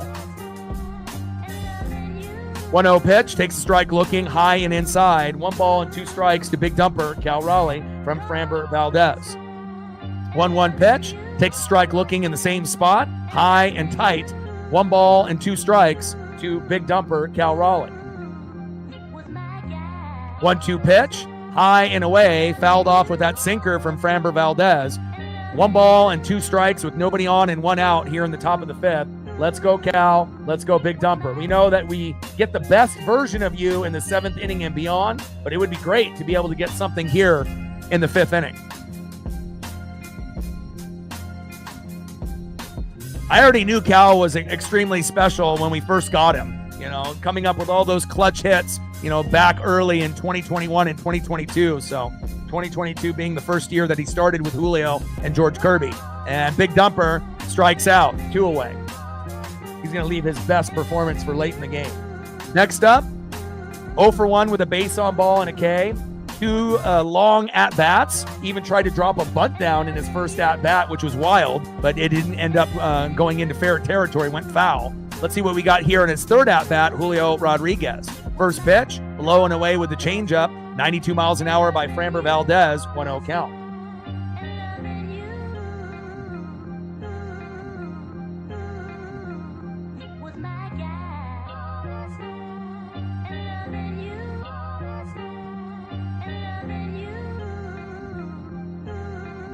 Come on, Julio. Come on, Mariner Moose. We need you. Julio in play on the 1-0 pitch. Grounds out to second. Throw to first. And that's the end of the Mariners in the top of the 5th. I guess they're waiting for the dramatic finish like we always do against the Astros. All right, let's go to the bottom of the 5th inning and see who's up next here for the Stros. Pitchers duel so far with Wu and Valdez. Next up for the Stros, 2 for 2 with a run, first baseman Christian Walker. Batting second, 0 for 2, catcher Victor Caratini. And batting third, 1 for 2 with a K, center fielder Jake Myers. Let's go Mariners. Trident's up. Brent in the building, how are you? How's your poison ivy coming along? Hopefully that's getting better for you.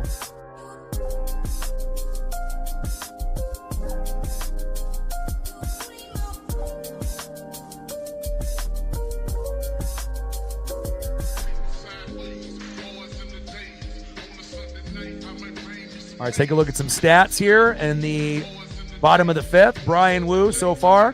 4 innings pitched, 8 hits, no earned runs, no walks, 5 Ks. I mean, the 8 hits is a lot for Wu, but 71 pitches, 47 strikes, ERA of 2.48. Obviously, a throwing error by Wu early in the matchup led to a run scored. Same thing by Leo Rivas, but nothing that we can't overcome. And then Framber Valdez on the opposite side. 5 innings pitched, 3 hits, 1 earned run, 4 walks, 5 Ks, 81 pitches, 43 strikes with a 3.44 ERA.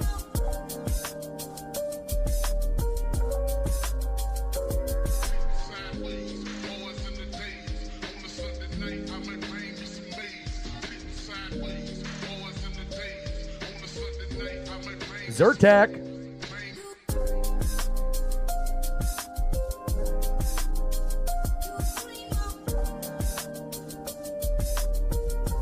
All right, baby. Now, about one more inning possibly for, both of these pitchers. We'll see where we're at pitch count wise. Let me take a quick peek. Where are we at? We had 81 pitches for Valdez, 71 for Wu.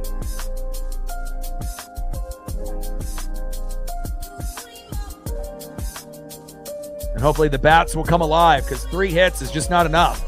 But we have a flair of the dramatics when we go against a team like Houston. First pitch from Wu to Walker, low and at the knees with a sinker, 92 miles an hour, 1-0 count. Let him know, Alec. 1-0 pitch, in play. Walker grounds out to third. Williamson throw to first, 1 away.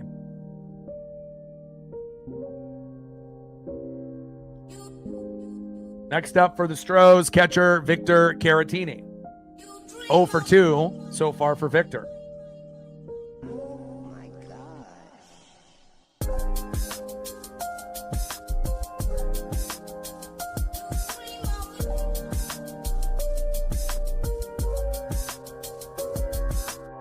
First pitch to Victor Caratini. Tries to jam the hitter inside with a 4-seam fastball by Brian Wu, 1-0 count.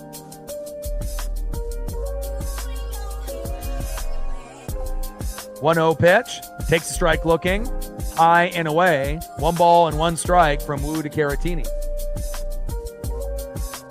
Well, that's great for Colton's teacher there.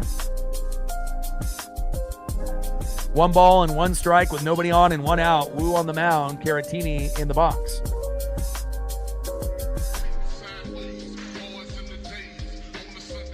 One pitch in play, and Caratini hit by a pitch from Wu, which is rare. Caratini to first. Next up is center fielder Jake Myers, and we need a double play. Little slow dribbler right up the middle to J.P. Crawford, and hopefully we can end up having that happen. We can get out of this inning unscathed. 2-1 Houston lead.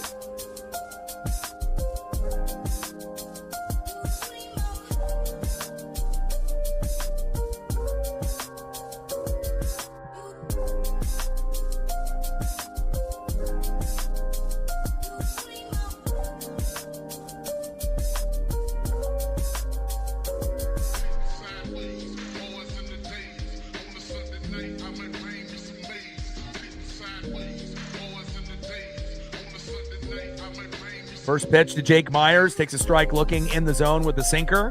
0-1 count. Bottom of the 5th inning, runner at first, 2-1 Astro lead, pitcher's duel. A couple errors by the Mariners in the first inning that led to the 2 runs. And then Randy Arozarena with a triple, Mitch Garver with the RBI, 2-1 Astros, and that's pretty much been the story so far. But I do believe the hits and the home runs possibly will open up as we get into the 7th inning and beyond. 0-1 pitch, high and away with a sinker, 1 ball and 1 strike to Jake Myers. Yeah, I take her to a spot that I've been taking her to when she was a baby. It's in a couple towns over, where I used to live. It's a little bit of a drive to get there, but I'm friends with the owners and whatnot. They're very cool people. And, I usually have them, trim and Dremel, Paisley for her nails there. And then I'll do the self-wash myself. So especially if I'm going to be spending like $30 to $40, I'm going to make sure I'm going to use all of their equipment. So some people wash their dog like one time, but if they have like 3 or 4 different types of shampoos, I'm using all of them. I got to make sure I'm making, my money stretch and whatnot. So she's definitely is feeling good. She smells great. She did get sick on the ride, to the location, which was a little unsettling and whatnot, but ended up getting her a nice big extra large bacon bone, flavored bone, from Petco, and got her a little pup cup, to, say that I love you and hopefully that you feel better. And she's doing much better today. Pitch fouled off. 1 ball and 2 strikes from Wu to Myers.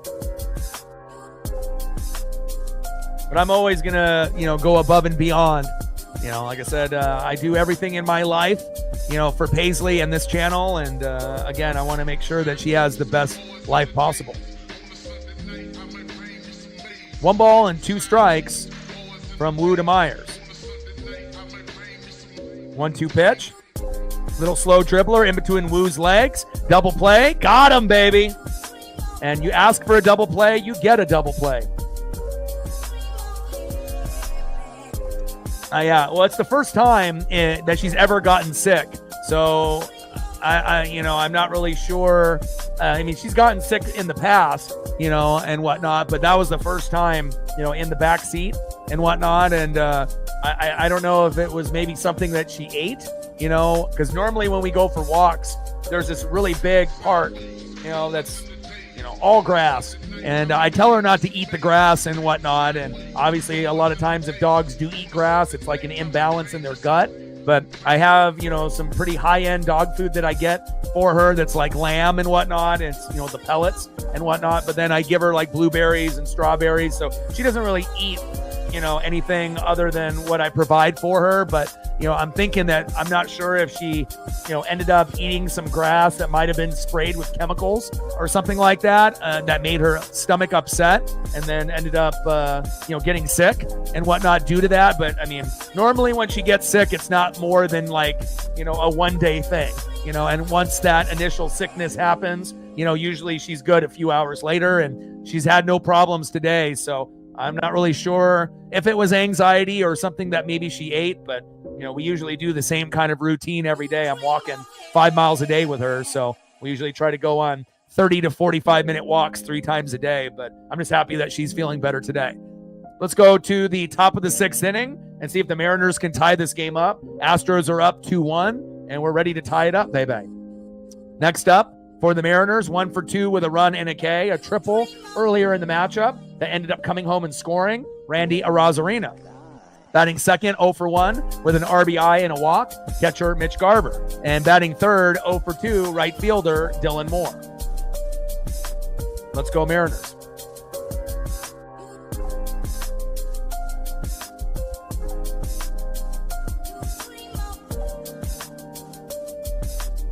Yeah, but the thing is, Alec, that's just who we are, and you got to understand when pitchers end up playing well, then again, sometimes the bats are going to be limited, and that's just not the Mariners. That's just anybody. We're one of the best teams in the 7th inning and beyond because when, the pitchers change and they go to a bullpen, we take advantage because we're one of the top 3 hitting teams in baseball. But, even in years past, depending on how good the pitchers are or how good your hitters are, that's going to determine if you can get any hits or runs within the first 6 innings. But at the end of the day, if you win by a run, a win is a win, even if you only win 1-0 or 2-1, right? So again, we have a thing for late inning heroics, but that's just kind of how the Mariners are built. There are going to be opportunities where we're able to dominate early and score 2, 3, 4, 5 runs within the first 6 innings. But that really isn't a Mariner thing. That's a pitcher thing. And if the pitchers are doing well, that, that's going to be on the Mariner hitters to do better, but sometimes they can't. Sometimes the pitchers that we're going against are really fucking good, and baseball's hard. It's one of the hardest sports to play. So, I don't have a real problem with it, but, it's not always where, we're limited early on. And it's not like Houston's got 10 runs right now. We're limiting them also. It's 2-1. And honestly, if we didn't have 2 errors in the first inning, we'd still be up 1-0 right now. So, sometimes freakish things happen in baseball. You have to expect the unexpected. Pitch foul off, 1 ball and 2 strikes to Randy Arozarena.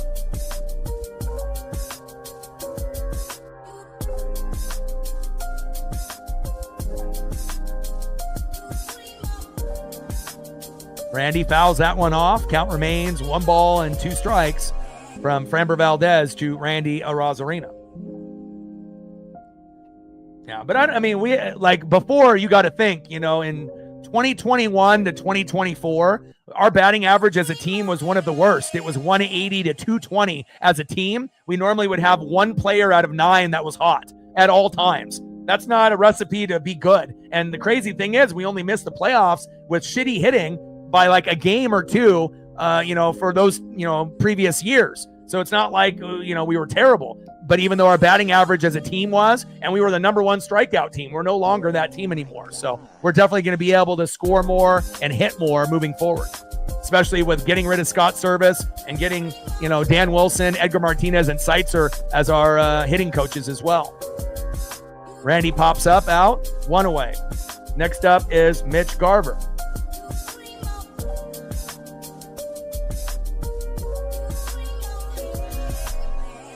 Sometimes we start slow against Houston. That's kind of the MO. They usually beat us up, and then we have to have like a heroic comeback like we did yesterday, where we came back with Cal Raleigh with that 2-run jack, and earlier in the year, really the stepping stone for the Mariners going on that 9 consecutive series, win streak that we had.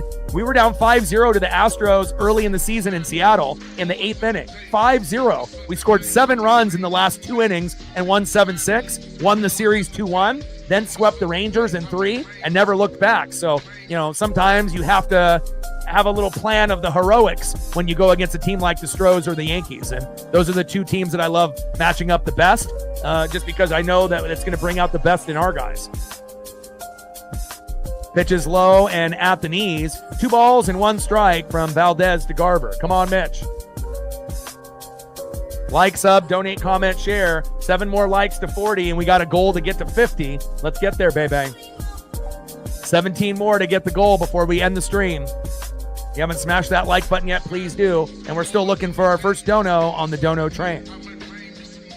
Pitch is low and away with the curveball, 79 miles an hour by Valdez. Count now is full. 3 balls and 2 strikes to Mitch Garver.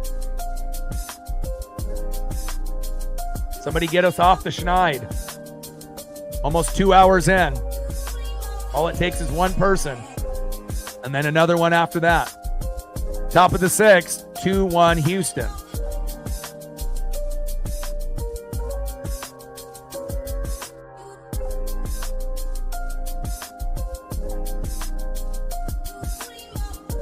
Top of the 6th inning.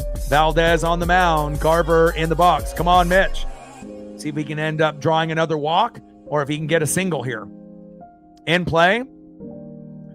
And Garver reached on an infield single to third. There we go. Good job, Mitch. I like it, baby. Great job, Mitch Garver. Next up, a guy that is extremely overdue for a homer. 0 for 2. Right fielder filling in for Leody Taveras, Dylan Moore. Let's go, Demo. Somebody's got to be hero. And then yesterday we had 2 unexpected heroes, Leody Taveras and Miles Mastrobuoni with solo dingers. And then later in the matchup, we saw JP score off an amazing hit by Julio Rodriguez to obviously have us, get closer in the matchup to tie it up. And then the next batter after Julio, who was it? Big dumper Cal Raleigh with a 2-run blast off the pole. And we never looked back and won the game right after that. So you got to expect the unexpected when you watch the Mariners. 1-0 pitch. Low and at the knees. 2 balls and no strikes from Valdez to Demo.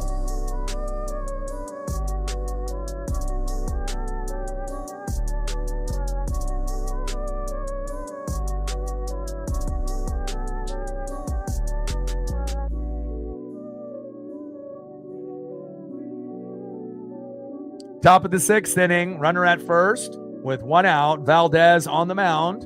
And this will be the last inning for Framber Valdez as well as Brian Wu. 2-0 pitch in play. And Demo flies out to center, 2 away.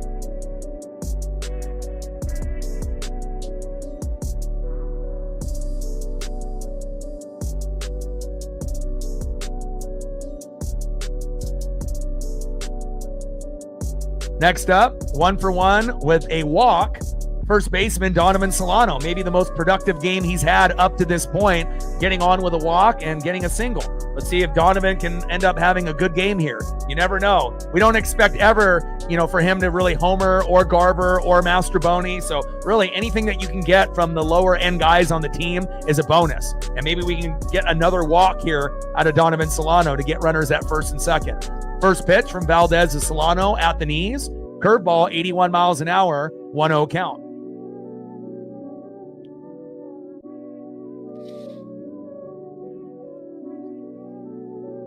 One-0 pitch, takes a strike looking with the changeup in the zone. 1 ball and 1 strike from Valdez to Donovan Solano.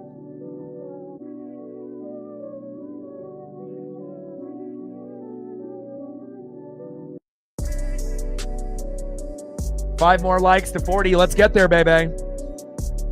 15 more to hit the goal of 50 for the stream. We got time. We're in the top of the 6th.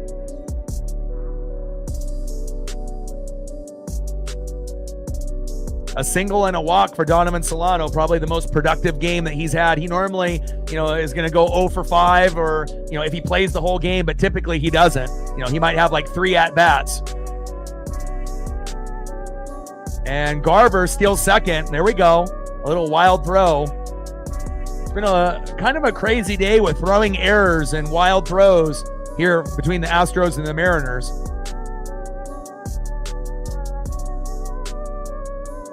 But Framber Valdez throws it to Christian Walker, and he drops the ball. And Garver is able to make his way to second base, and Framber Valdez screams out an expletive. They thought, this could have been an easy way to get out of the inning.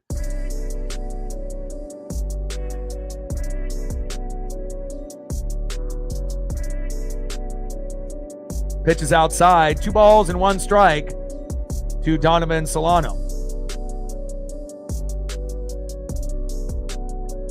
Takes a strike. 2 balls and 2 strikes from Framber Valdez to Donovan Solano. Come on, Donovan. You want to have like the best game you possibly have? Let's go.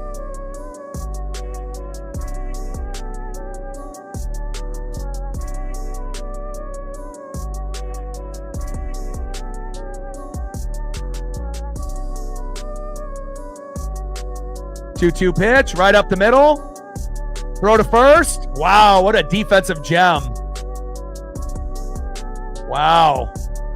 Jeremy Pena is a fucking wizard out there.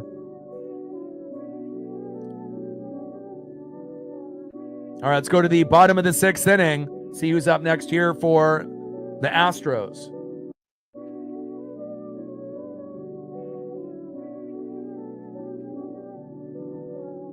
Next up for the Stros in the bottom of the 6th, 0 for 2, right fielder Cam Smith. Batting second, 1 for 2 with a K, left fielder Zach DeZenzo. And batting third, 1 for 2, second baseman Mauricio Dubon. Let's go Mariners.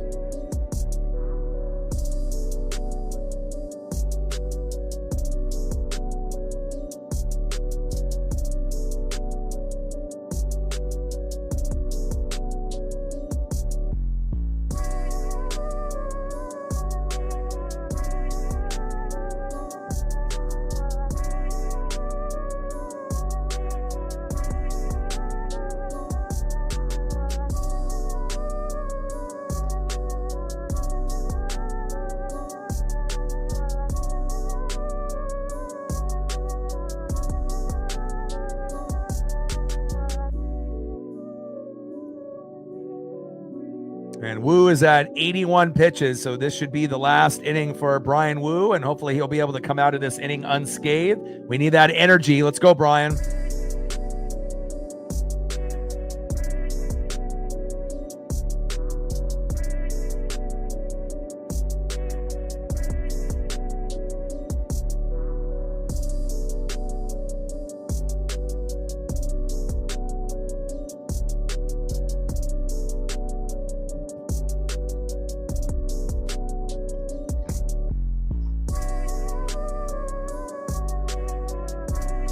Sinker, 4-seam, sweeper, slider.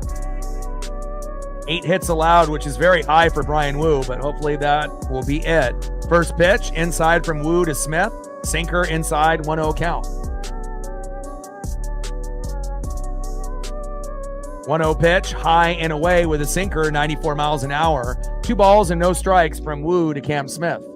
Come on, Brian.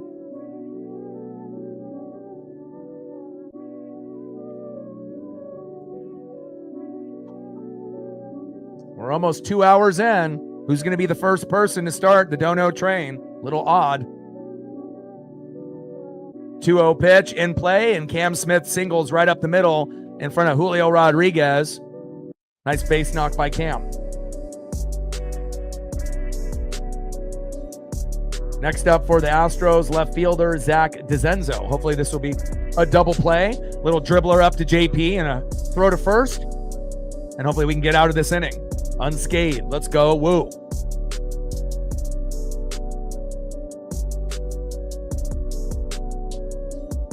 We need a comeback, baby. Let's go.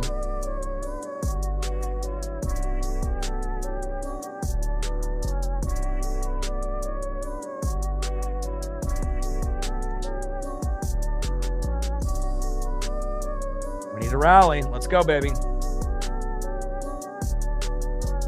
First pitch, low and away with that slider. 1-0 count from Woo to DeZenzo. 1-0 pitch, high and inside. 2 balls and no strikes with a runner at first and no outs. We're in the bottom of the 6th.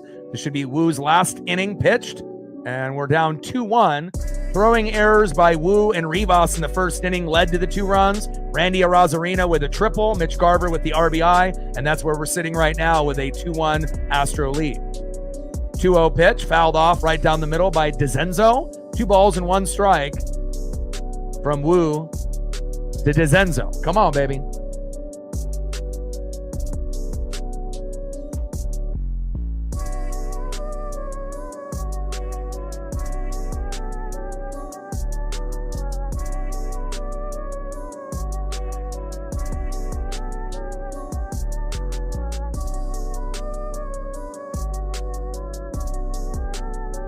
Come on, Woo, settle in.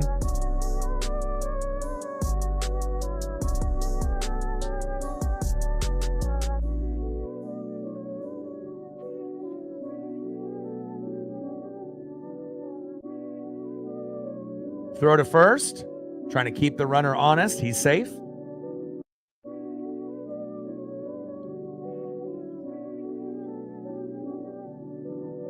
Two-one pitch. And DeZenzo grounds out into the double play. You ask and you shall receive. I'm telling y'all, again, the sports gods, they're not going to listen to me every single time. But, if I ask for a double play more than not, we're going to get one. There we go. Thank you, Zach, for hitting into the double play there. 2 away. Next up, second baseman Mauricio Dubon. One more out here for Brian Woo, and hopefully our bullpen will be decent. First pitch to Dubon, takes a strike looking, 0-1 count. 0-1 pitch, fouls it off, high and away. Behind in the count now, 0-2 to Mauricio Dubon. One more strike and we're out of this inning. Let's go, Woo. Be great for him to get a punch out here on this last batter. 2 more likes for 40. Let's get there, baby.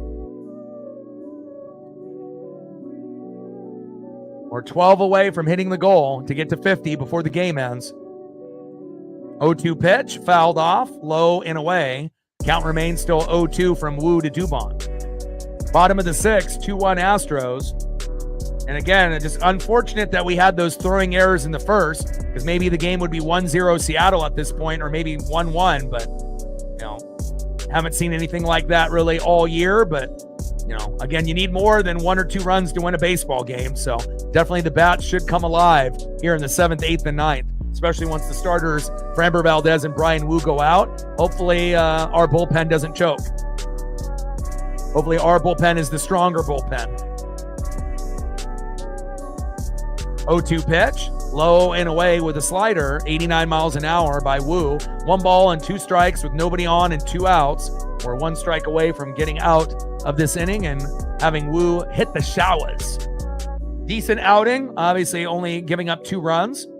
And there we go. Nice job by Brian Woo in play. Dubon grounds out to second, throw to first. Got him. There we go. End of the 6th inning, and Brian Woo's day is done. And let's go here to the top of the 7th. And this is usually where we get our best performance by the Seattle Mariners. We dominate in the 7th, 8th, and 9th inning. What a throw to first. Great defense there.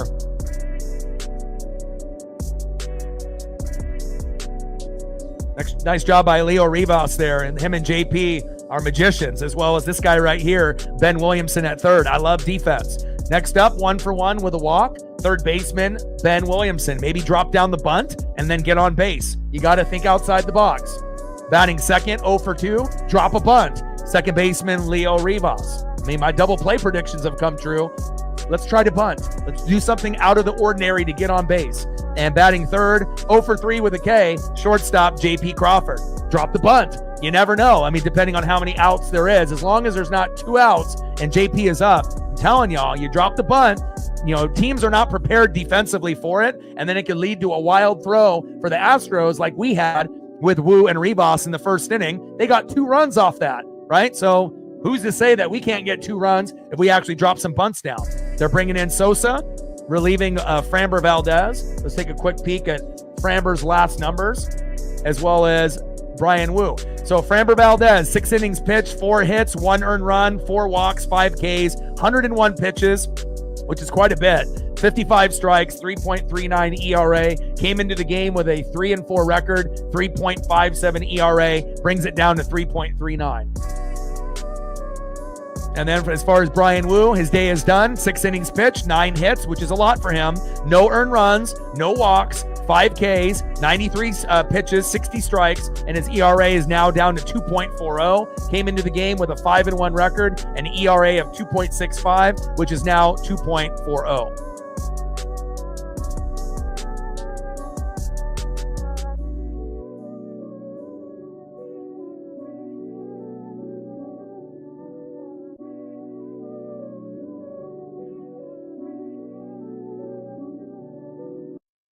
First pitch to Ben Williamson from Sosa. High and away with a 4-seam fastball, 95 miles an hour, 1-0 count. Reflect with a 5-er. AM is at the game. How are you, my guy? Yeah, I would assume, defense has made some pretty big plays here today. Reflect with a 5-er, getting us off the schneid. Thank you so much. All it takes is that first person. Stacks on stacks, racks on racks, with a little Cactus Jack, bang, bang. Every dollar counts to continue the dream, to pay bills, and to be able to take care of Paisley. So thank you. 1-0 pitch, takes a strike looking right down the pipe. 1 ball and 1 strike to Ben Williamson. Let me know if there's anything you want to see photo-wise, or I can wait to the end of the broadcast. Appreciate you, Reflect. 1-1 pitch, takes a strike swinging. Big swing and a miss. 1 ball and 2 strikes from Sosa to Big Ben. 1-2 pitch, low and at the knees with that slider by Sosa. 2 balls and 2 strikes to Ben Williamson.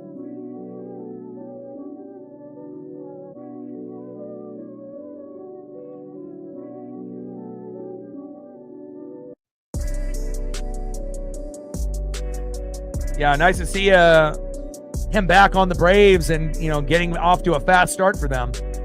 And Williamson strikes out 1 away. Okay, Big Ben. Next up, 0 for 2, second baseman Leo Rivas. Drop the bunt.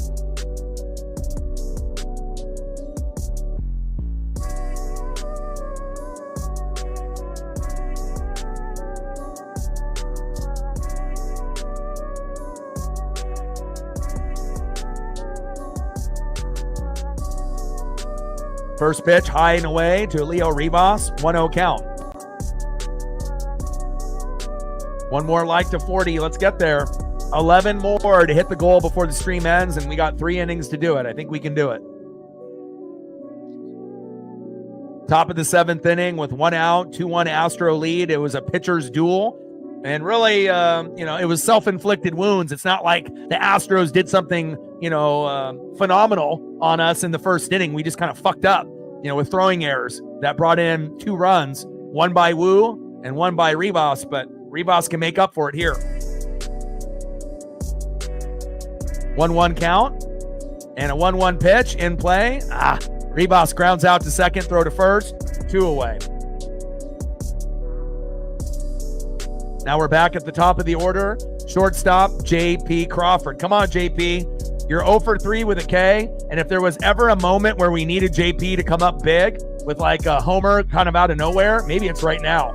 Let's go, J.P. You get a homer here or even get on base. This could be huge, and we're one of the best teams in baseball in the 7th, 8th, and 9th. JP is so overdue. I believe he only has 4 homers so far. I'm ready for number 5. First pitch, takes a strike looking in the zone, 0-1 count. 0-1 pitch, fouls that one off in the same spot behind the count, 0-2.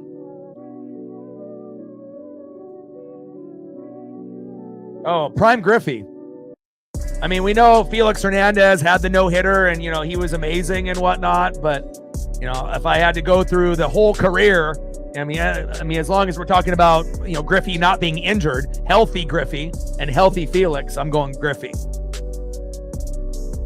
And down go the Mariners. Nothing there here in the top of the 7th, unfortunately.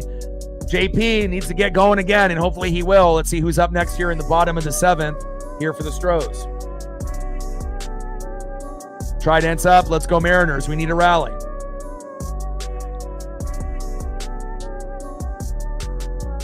Next up for the Astros, 1 for 3 with 2 Ks. Shortstop, Jeremy Pena. Batting second, 1 for 3 with a K. DHing Isaac Paredes. And batting third, 1 for 3 with a run. Second baseman, Jose Altuve. Let's go Mariners. Trident's up.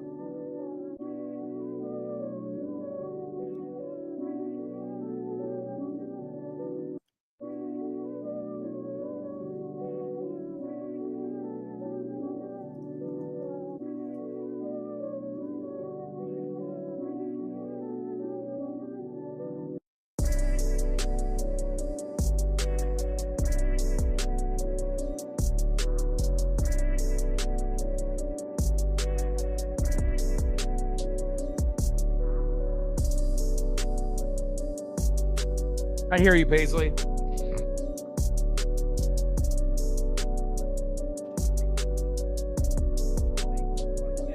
down. Lay down. Over here, lay down.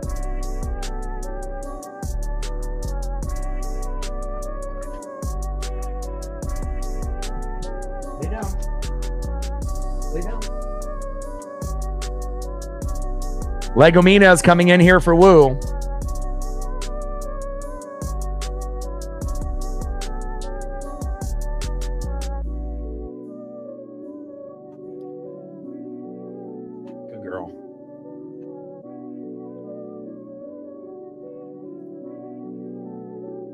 Wow. London, Mooney, Bajan, nice. And you already know that the Falcons are going to be good. Obviously they're going to leapfrog the Saints, and it wouldn't really shock me if the Panthers end up, being 3rd place and Saints are in 4th. That could be a reality, and it definitely is going to come down to the Falcons and the Bucks.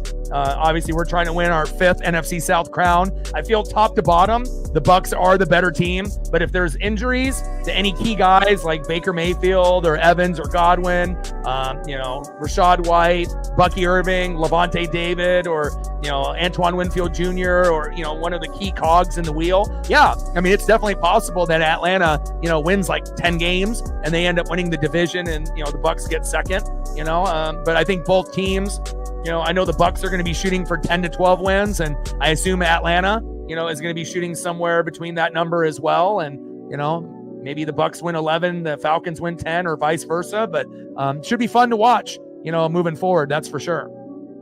Bottom of the 7th, and we have a 2-1 Astro lead. Legomina on the mound. And hopefully Casey won't fuck this up. Pena on that 0-1 pitch in play and a single to left. Nice base knock there by Jeremy Pena. Now we need a double play right up the middle. You ask and you shall receive, sports gods. Let's go. DHing in the 2-hole, Isak Paredes. First pitch, takes a strike looking with a sinker right down the middle, 0-1 count. And hopefully we can get a slow dribbler right up to Ribas or JP and a throw to first to help us get out of this inning. 0-1 pitch, big swing and a miss, high and inside with a four-seam fastball, 94 miles an hour, 0-2 count from Casey Legomina to Isak Paredes.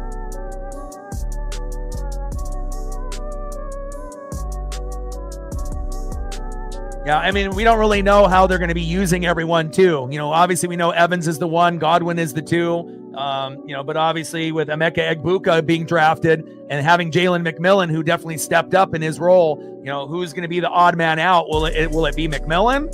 Is he going to be the odd man out and they're going to give more opportunities to Egbuka? And then again, you may have injuries that are minor or major to Evans and Godwin. So at least you have insurance for the future for Baker Mayfield. And I love that. Pitches outside, 1 ball and 2 strikes from Legomina to Paredes. We're at 40 likes. There we go. Appreciate you, Captain. 10 more to go to hit the goal before the stream ends. Like, sub, donate, comment, share. If you haven't smashed that like button yet, please do. Only 10 more to go to hit the goal for the night. And we're at 5:95 to go on the Dono train. 1-2 pitch in play. And there it is. That's the 3rd time I've called a double play, and you get all 3. Double play, you ask, you shall receive. 1, 2, 3. Let's go. My ESP is on point. Next up, 1 for 3 with a run, second baseman, Jose Altuve. And hopefully we get a pop-up by Altuve, and then this will be the end of the 7th inning.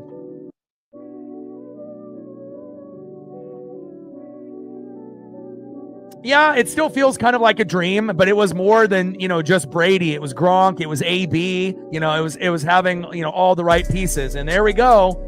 Down goes Altuve. End of the 7th inning, 2-1 Astros. All you got to do is ask and say it out loud, and you shall receive. Nice inning there by Casey Legomina. But also, too, if we didn't draft Antoine Winfield Jr. and Tristan Wirfs, we never would have won that particular year. But again, called the double play, called the pop-up, and my ESP is on point today. Let's go. Let's go to the top of the 8th inning. 2-1 Astros, and the Mariners definitely excel in the 7th, 8th, and 9th. We weren't able to get anything in the 7th, so here we go. We got 2 innings to go to tie it up or take the lead and win. See who's up next here for the Mariners.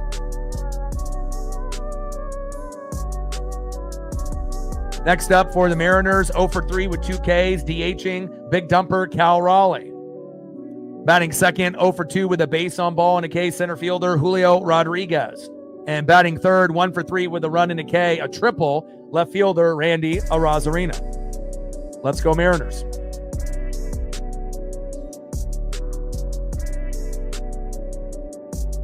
Yeah, and winning, that particular year was amazing. But really Brady changed the culture, and again, we haven't had culture like that, since the, 2002 Super Bowl team, with Brad Johnson and Michael Pittman, Joe Jurevicius, Keyshawn Johnson, Keenan McCardell, Ken Dilger, Warren Sapp, Simeon Rice, Derek Brooks, John Lynch, Rondé Barber, and obviously having John Gruden at head coach and Monty Kiffin as defensive coordinator, that was the best team that we've ever had. But that Tom Brady-led team, was very, very special, and it definitely changed the culture, in a positive way. Having to expect greatness, not hoping for it, and it definitely has rubbed off on the other players that are still there, and bringing in a guy like Baker Mayfield, a journeyman that just needed to be able to find his forever home. And I'm really happy, that we actually got someone that is a great fit for the team. And sometimes it shows you, just because you get drafted, to a team like Cleveland, right, who is kind of a dumpster fire, and they don't know how to develop their guys. Sometimes it's a blessing in disguise after you end up leaving, and then having an opportunity with Carolina, a little bit with the Rams. They saw what he did. They gave him a shot to see what he could do. He's run with it. And again, Baker Mayfield now is a top 10 quarterback in the NFL. And again, if you look at his stats, he had top 5 stats last year. So it's kind of exciting, to be able to go from, that to that, Brady to Baker. And I'm excited to see what the future holds. Now we got Abreu in the matchup. Big dumper, first pitch, low and at the knees. 1-0 count to Cal Raleigh. Yeah, they've been doing that all series. Haters.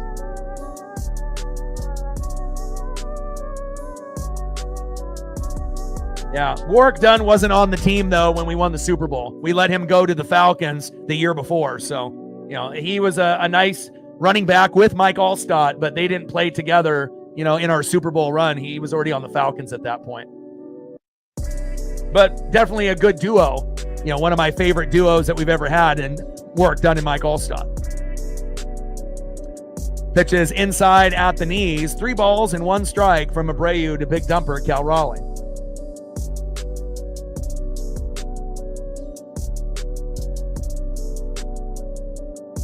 Top of the 8th inning, 2-1 Houston. And there we go. Cal Raleigh forces a walk. We'll take that. Nice job, Cal. Cal goes to first on a 5-pitch walk. Next up, center fielder Julio Rodriguez. Could Julio end up getting, you know, a base knock here to help us get in a good position? Obviously, getting Cal to second base would be ideal, but we don't want him to get thrown out. First pitch, high and inside, fouled off by Julio Rodriguez. 0-1 count. 7 more likes to 50. Let's get there. We're at 43. 7 more before the stream ends. Gotti in the building. What's good? Top of the 8th inning. Runner at first. Cal Raleigh. 2-1 Astro lead. And again, if we win this game, we're going to have a good chance to win with Luis Castillo on the mound tomorrow. But again, if we lose this game, it's must win tomorrow with La Piedra. You know, we have to at least split the series 2-2. But if we win today, there's going to be a very good chance that we can win 3 out of 4 after dropping the first game 9-2, and then obviously winning yesterday 5-3, and then trying to be able to win this one 3-2. Let's go M's. Top of the 8th inning, 2-1 Astro lead, but hopefully not for long. 0-2 pitch, high and away to Julio. 1 ball and 2 strikes to Julio Rodriguez.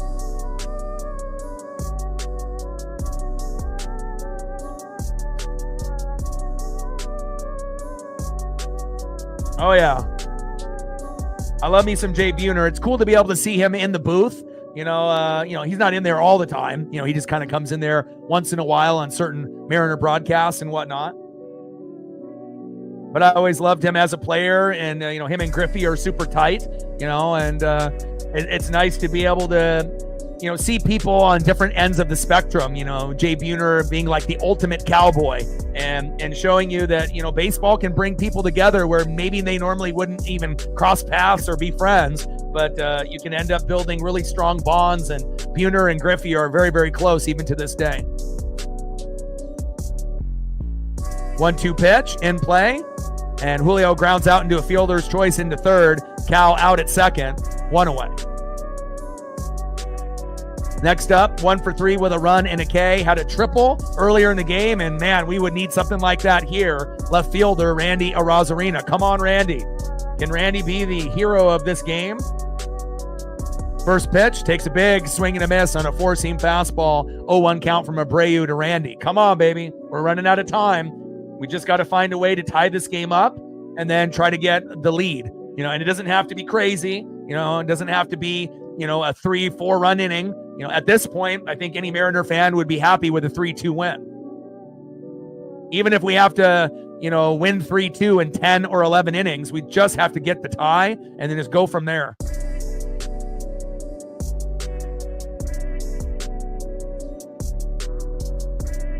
Love these guys.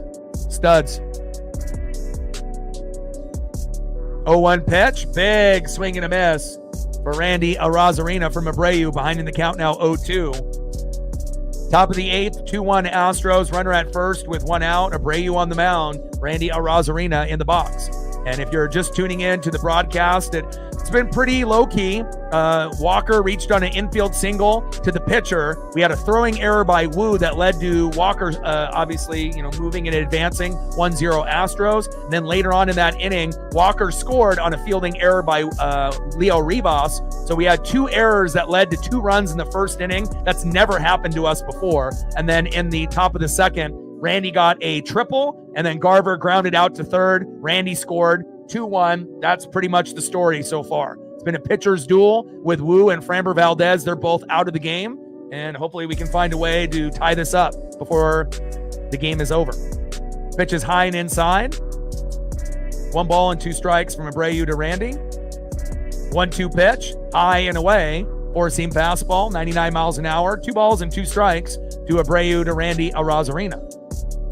2-2 pitch, low and away with that slider, 86 miles an hour. Count now is full. 3 balls and 2 strikes with a runner at first and 1 out. And Randy takes a strike looking, and a nice punch out by Abreu. 2 away. Damn it.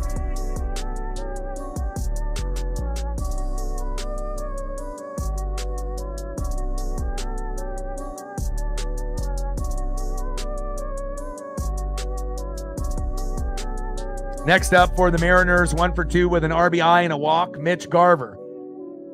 If there was a time that we could get a home run like this photo, it's fucking right now.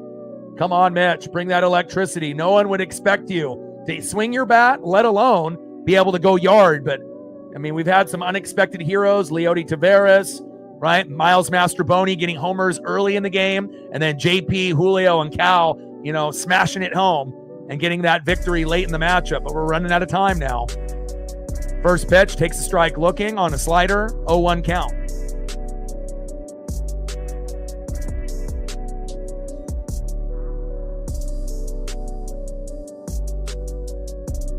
Oh-1 pitch, takes another strike looking in the zone, now behind in the count, 0-2. Come on, Mitch, you got to swing the fucking bat. And I don't know what's been going on with Mitch, but he just doesn't fucking swing.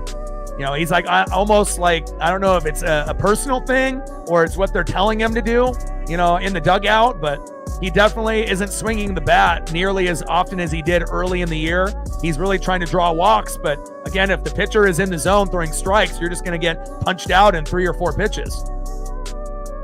0-2 pitch, low and at the knees. 4-seam fastball there. 1 ball and 2 strikes with a runner at first and 2 outs. Got to swing the bat, Mitch.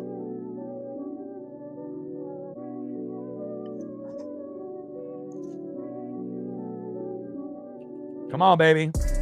Find a way.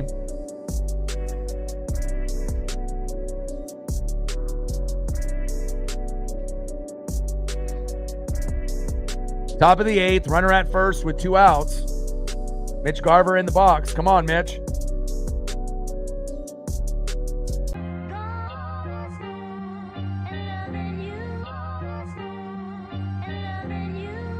One-two pitch, low and away with that slider, 87 miles an hour. And wild pitch. Go, Julio, go. There we go. Julio gets into scoring position there at second base. I love it.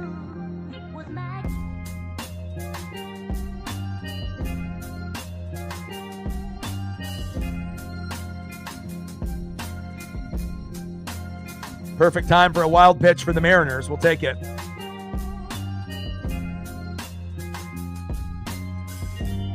Yeah, I'm really ready for Harry Ford as well. Cole Young, I'm ready for him. I'm ready for Tyler Locklear. Those would be the 3 guys that I would bring up. It's like, Donovan Solano, Miles Mastrobuoni, Mitch Garver. We need to figure out better options, especially when you got guys in AAA that can play better, I believe, now than those guys that are on the team, currently.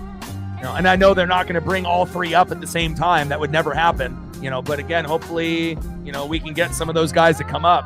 Obviously backup first baseman to Rowdy Tellez. Tyler Locklear will be better than Donovan Solano, 100%. We already seen a little, glimpses of him, obviously last season. Pitch is low and away. Count now is full. 3 balls and 2 strikes to Mitch Garver. And then obviously Mitch Garver could be replaced by Harry Ford. That way Cal's the starter, Ford is the backup. And then obviously getting, some consistency at second base or shortstop. We already have JP at short, but at second, if you had Cole Young there, He can play short or second. That would be nice.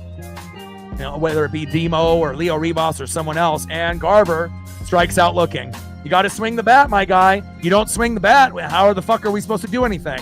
It's not going to be a walk every time, Mitch. Brutal. All right, we're going to the bottom of the 8th. We're running out of time now. And again, it's either going to be a 2-1 win for the Astros or a 3-2 win for the Mariners. What's it going to be? Next up for the Astros here in the bottom of the 8th, 2 for 3 with a run, first baseman Christian Walker. Batting second, 0 for 2, catcher Victor Caratini. And batting third, 1 for 3 with a K, center fielder Jake Myers. Let's go Mariners. Tridents up.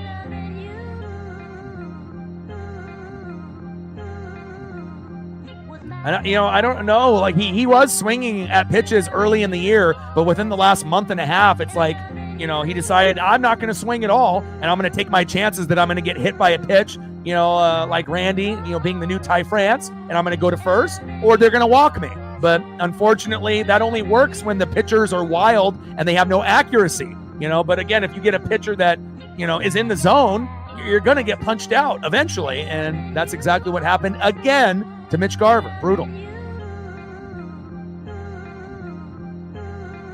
Yeah, definitely Harry Ford would be better than Mitch Garver right now today. Donovan Solano, let him go, and then bring on obviously Tyler Locklear, and then obviously Cole Young, could play shortstop or second, even though we got Leo Rivas and Demo that are utility guys that can play many positions, and you can put them in many spots. I would love to be able to see him get a chance at some point, but I think at this time, Ford and Locklear are the most ready, right now. Cole still's got a little ways to go, but, we'll see what happens with the farm. But, how long are we going to go with just subpar play and be okay with it?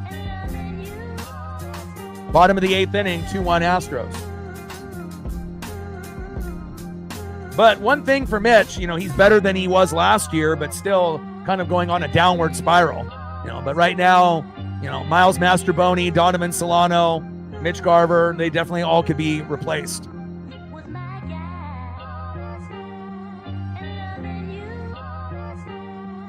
All right, leading off here for Casey Legomina.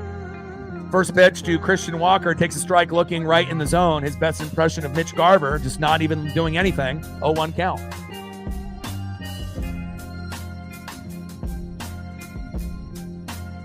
Yeah, and plus it's more exciting to bring up guys, from the farm than seeing what you already know you're going to get out of a guy. Walker flies out to right, 1 away, right? I mean, it's exciting to have the Ben Williamson experience, right? We already know Ryan Bliss was more of a AAA player, and he wasn't good enough to be an everyday player. But Williamson proved that he could do it, and he filled a spot that we needed to fill. Polo, obviously, he can't even throw. He's got a noodle arm. So there was no way that he was going to be a successful hitter and defender, and again, him just being the DH is probably not what he thought his role was going to be, but that's going to be the best chance for us to win, is having him DH and not play defense. So, but we still have holes, at second base and first base that, we could use a little bit more depth as well as a better backup catcher like Harry Ford. First pitch to Victor Caratini from Legomina, fouled off, 0-1 count. 0-1 pitch, changeup, high and away, and Caratini fouls that one off again, behind in the count, 0-2. 4 more likes to 50. Let's get there. Like, sub, donate, comment, share. If you haven't smashed that like button yet, please do. Help us get to 50 likes here before the game ends. We only need 4 more. There's at least 20 people that haven't done it yet. And we're at, 5 on the dono train, 95 to go to hit the goal. Bottom of the 8th, 2-1 Houston. Legomina on the mound, Caratini in the box. 0-2 pitch, 4-seam fastball, fouled off again. Still behind in the count, 0-2 for Casey Legomina. Yeah, but I agree with you, Steph, 100%. I would rather see the young Bucks get a chance and play, rather than some of these, old dinosaurs, so to speak, where you already know what you're going to get out of them. There's not going to be any surprises, like, besides maybe Polo, being what he was last year and, having the injury to the hip and the knee and obviously figuring it out this year. But, Mitch is pretty much the same player as he was, last year, maybe slightly better, but not really. My pup is in here now watching the game. Getting readjusted on the bed there. Pitch fouled off. 1 ball and 2 strikes from Legomina to Caratini.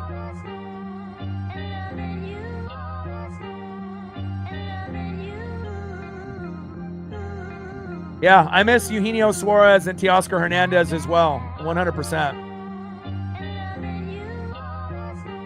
And again, Ty France, Tyler Locklear is, kind of similar, like a younger version. So,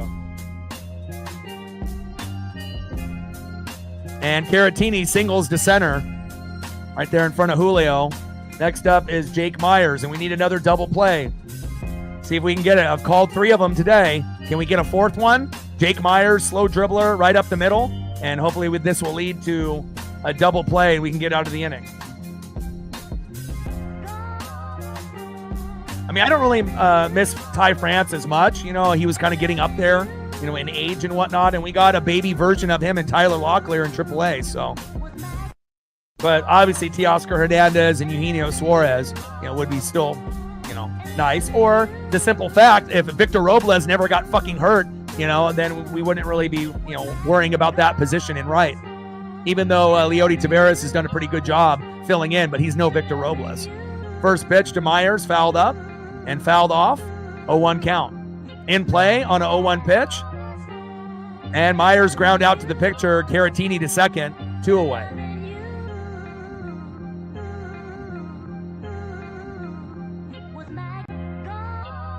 Next up, 1 for 3. Right fielder in the 7-hole, Cam Smith.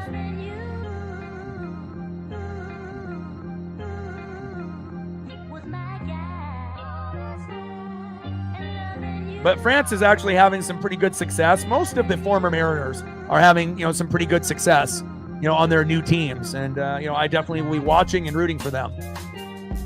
First pitch, fouled off from Cam Smith.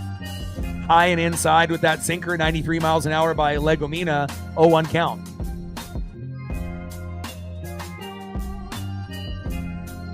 France with the walk-off. I like it. And the Dodgers wouldn't have made the World Series or won it without Teoscar last year. So, definitely, you got 3 Hall of Famers and, Mookie Betts, Freddie Freeman, and Shohei Ohtani, but sometimes you need that 4th guy, and Teoscar is it. 0-1 pitch, takes a strike swinging, high and inside, tries to jam the hitter, and he does. Behind the count now 0-2 for Casey Legomina.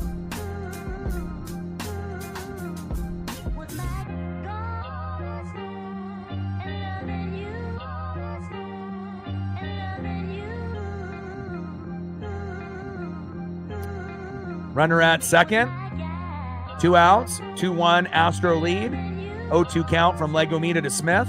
Hopefully we can get a nice punch out here.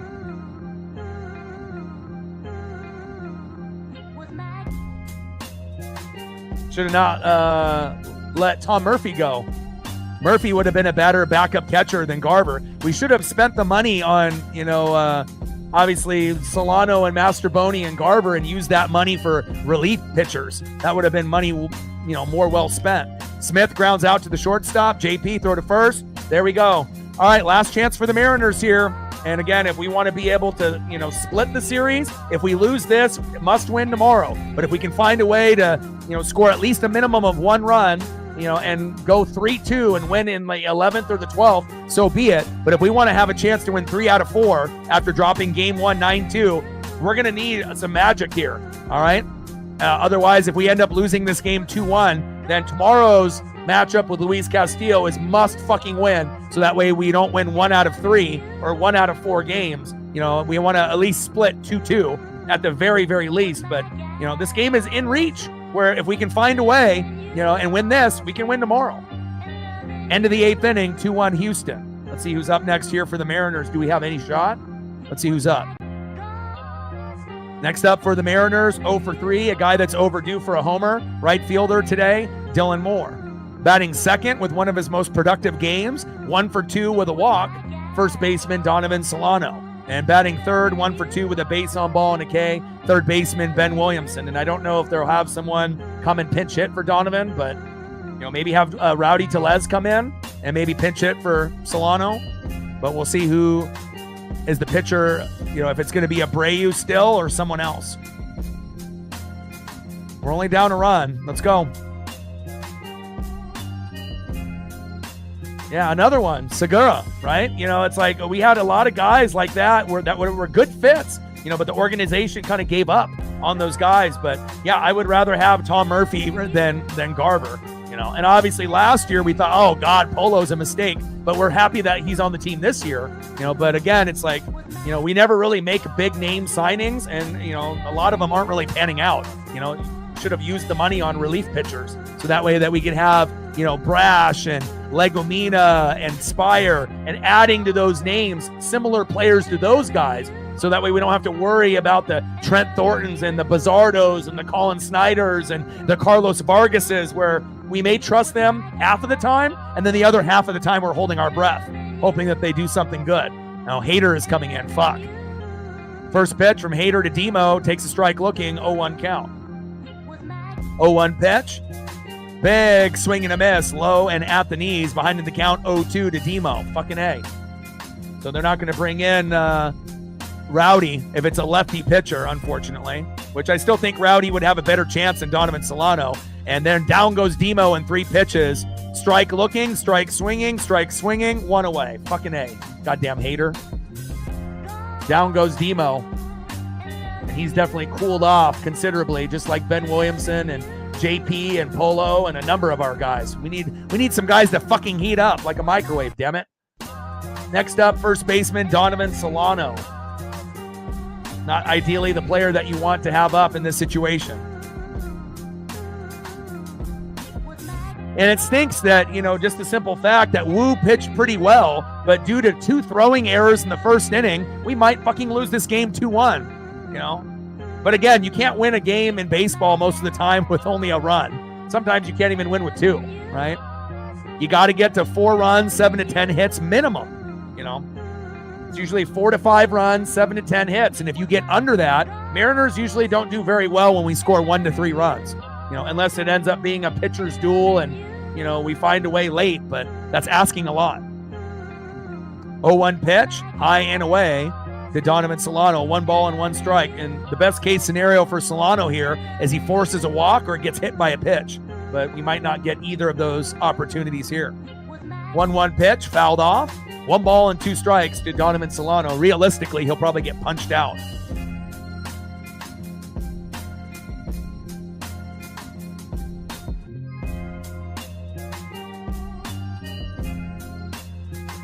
Yeah, exactly. Pollock, La Stella, Wong, who just recently retired, Solano, Mastro, right? Garver. Really, the only successful one is the Polo one, and he was not good last year, but turned it around this year. Pitch fouled off, 1 ball and 2 strikes. But yeah, they definitely need better evaluators. And again, it's like if we have so many good, you know, positional players in the farm, why are you spending money on guys like that? Use the money for relief pitching. That's our weakness, you know? And imagine if we had 2 better relief pitchers that were similar, you know, to Gabe Spire and Matt Brash, a righty and a lefty that could fill in the gaps. Think about how much better our team would be. You know, even if we didn't have, you know, Garver, Masterboni, Solano, we wouldn't care. You could always bring up other guys like Locklear, Ford, Cole Young from AAA to fill in the gaps if you need them. Why don't teams spend money on relief pitchers? You know, it seems like it's every team's weakness, but no team actually spends money on those guys. I mean, if I was running the team, that's what I would be doing. You know, spending good money, give a good contract, you know, to either a starter and put him in the pen, or find a guy that's in the pen and add him onto the roster. In play, and wow, it's Donovan Solano having the game of his life. Single to right, and he gives us some life. Wow. Hey, it's not working, but Solano's having the best game in a Seattle Mariner uniform today. 2 hits and a walk. Next up, 1 for 2 with a base on ball and a K, Ben Williamson. Sometimes it's the most unexpected guys that end up being heroes. Nice job, Donovan. Great game today. Next up, third baseman, Ben Williamson.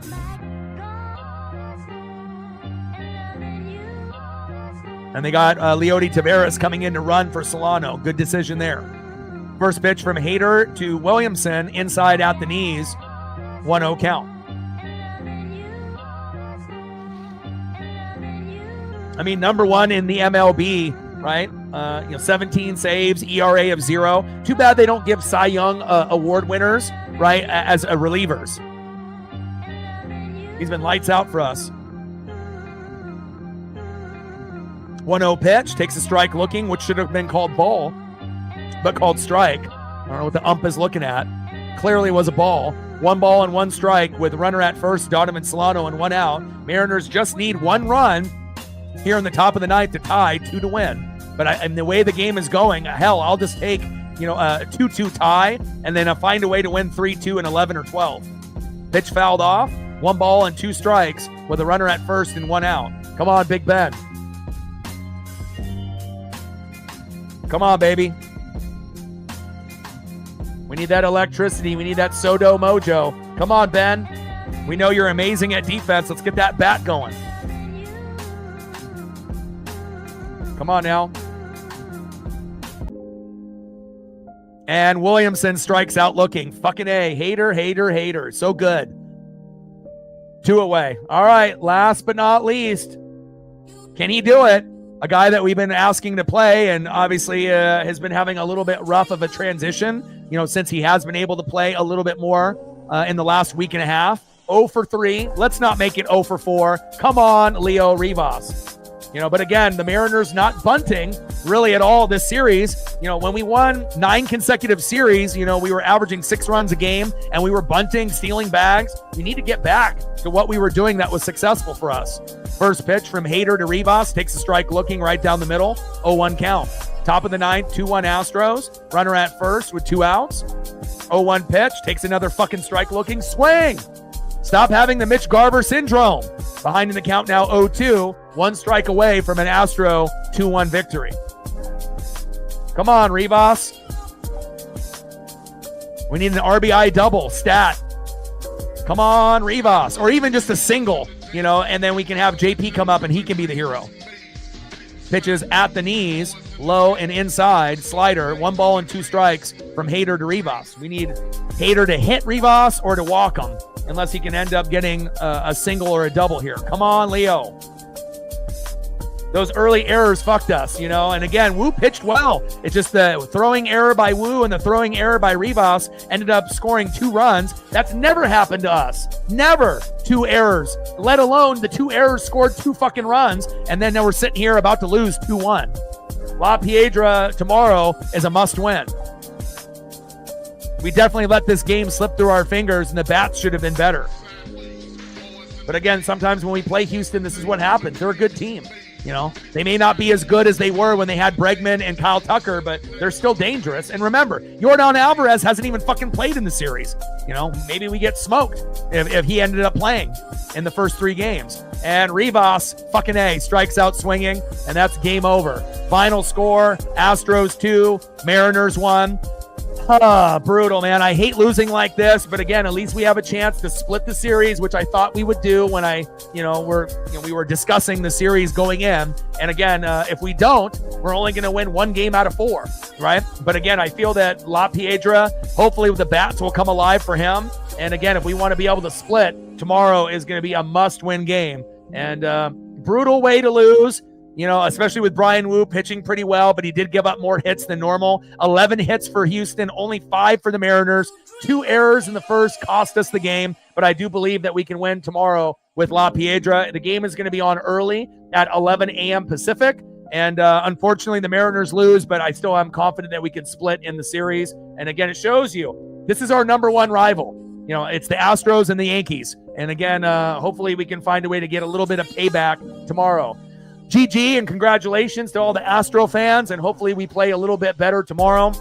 Love you guys, and I appreciate you guys very, very much. And again, I will be live tomorrow at 11 a.m. Pacific for Luis Castillo and the obvious series finale with obviously Castillo on the mound. And last time I checked, they were undecided on who they were going to have on the mound tomorrow. So love you guys, and I appreciate you guys very much. Have a good rest of your Saturday. And again, we'll be live tomorrow on Sunday at 11 a.m. Pacific. And I got one question for you. Who talk sports like us? Your boy Ryan, Northwest Sports Fanatics, and I'm out. Tridents up. Go Mariners. Gang.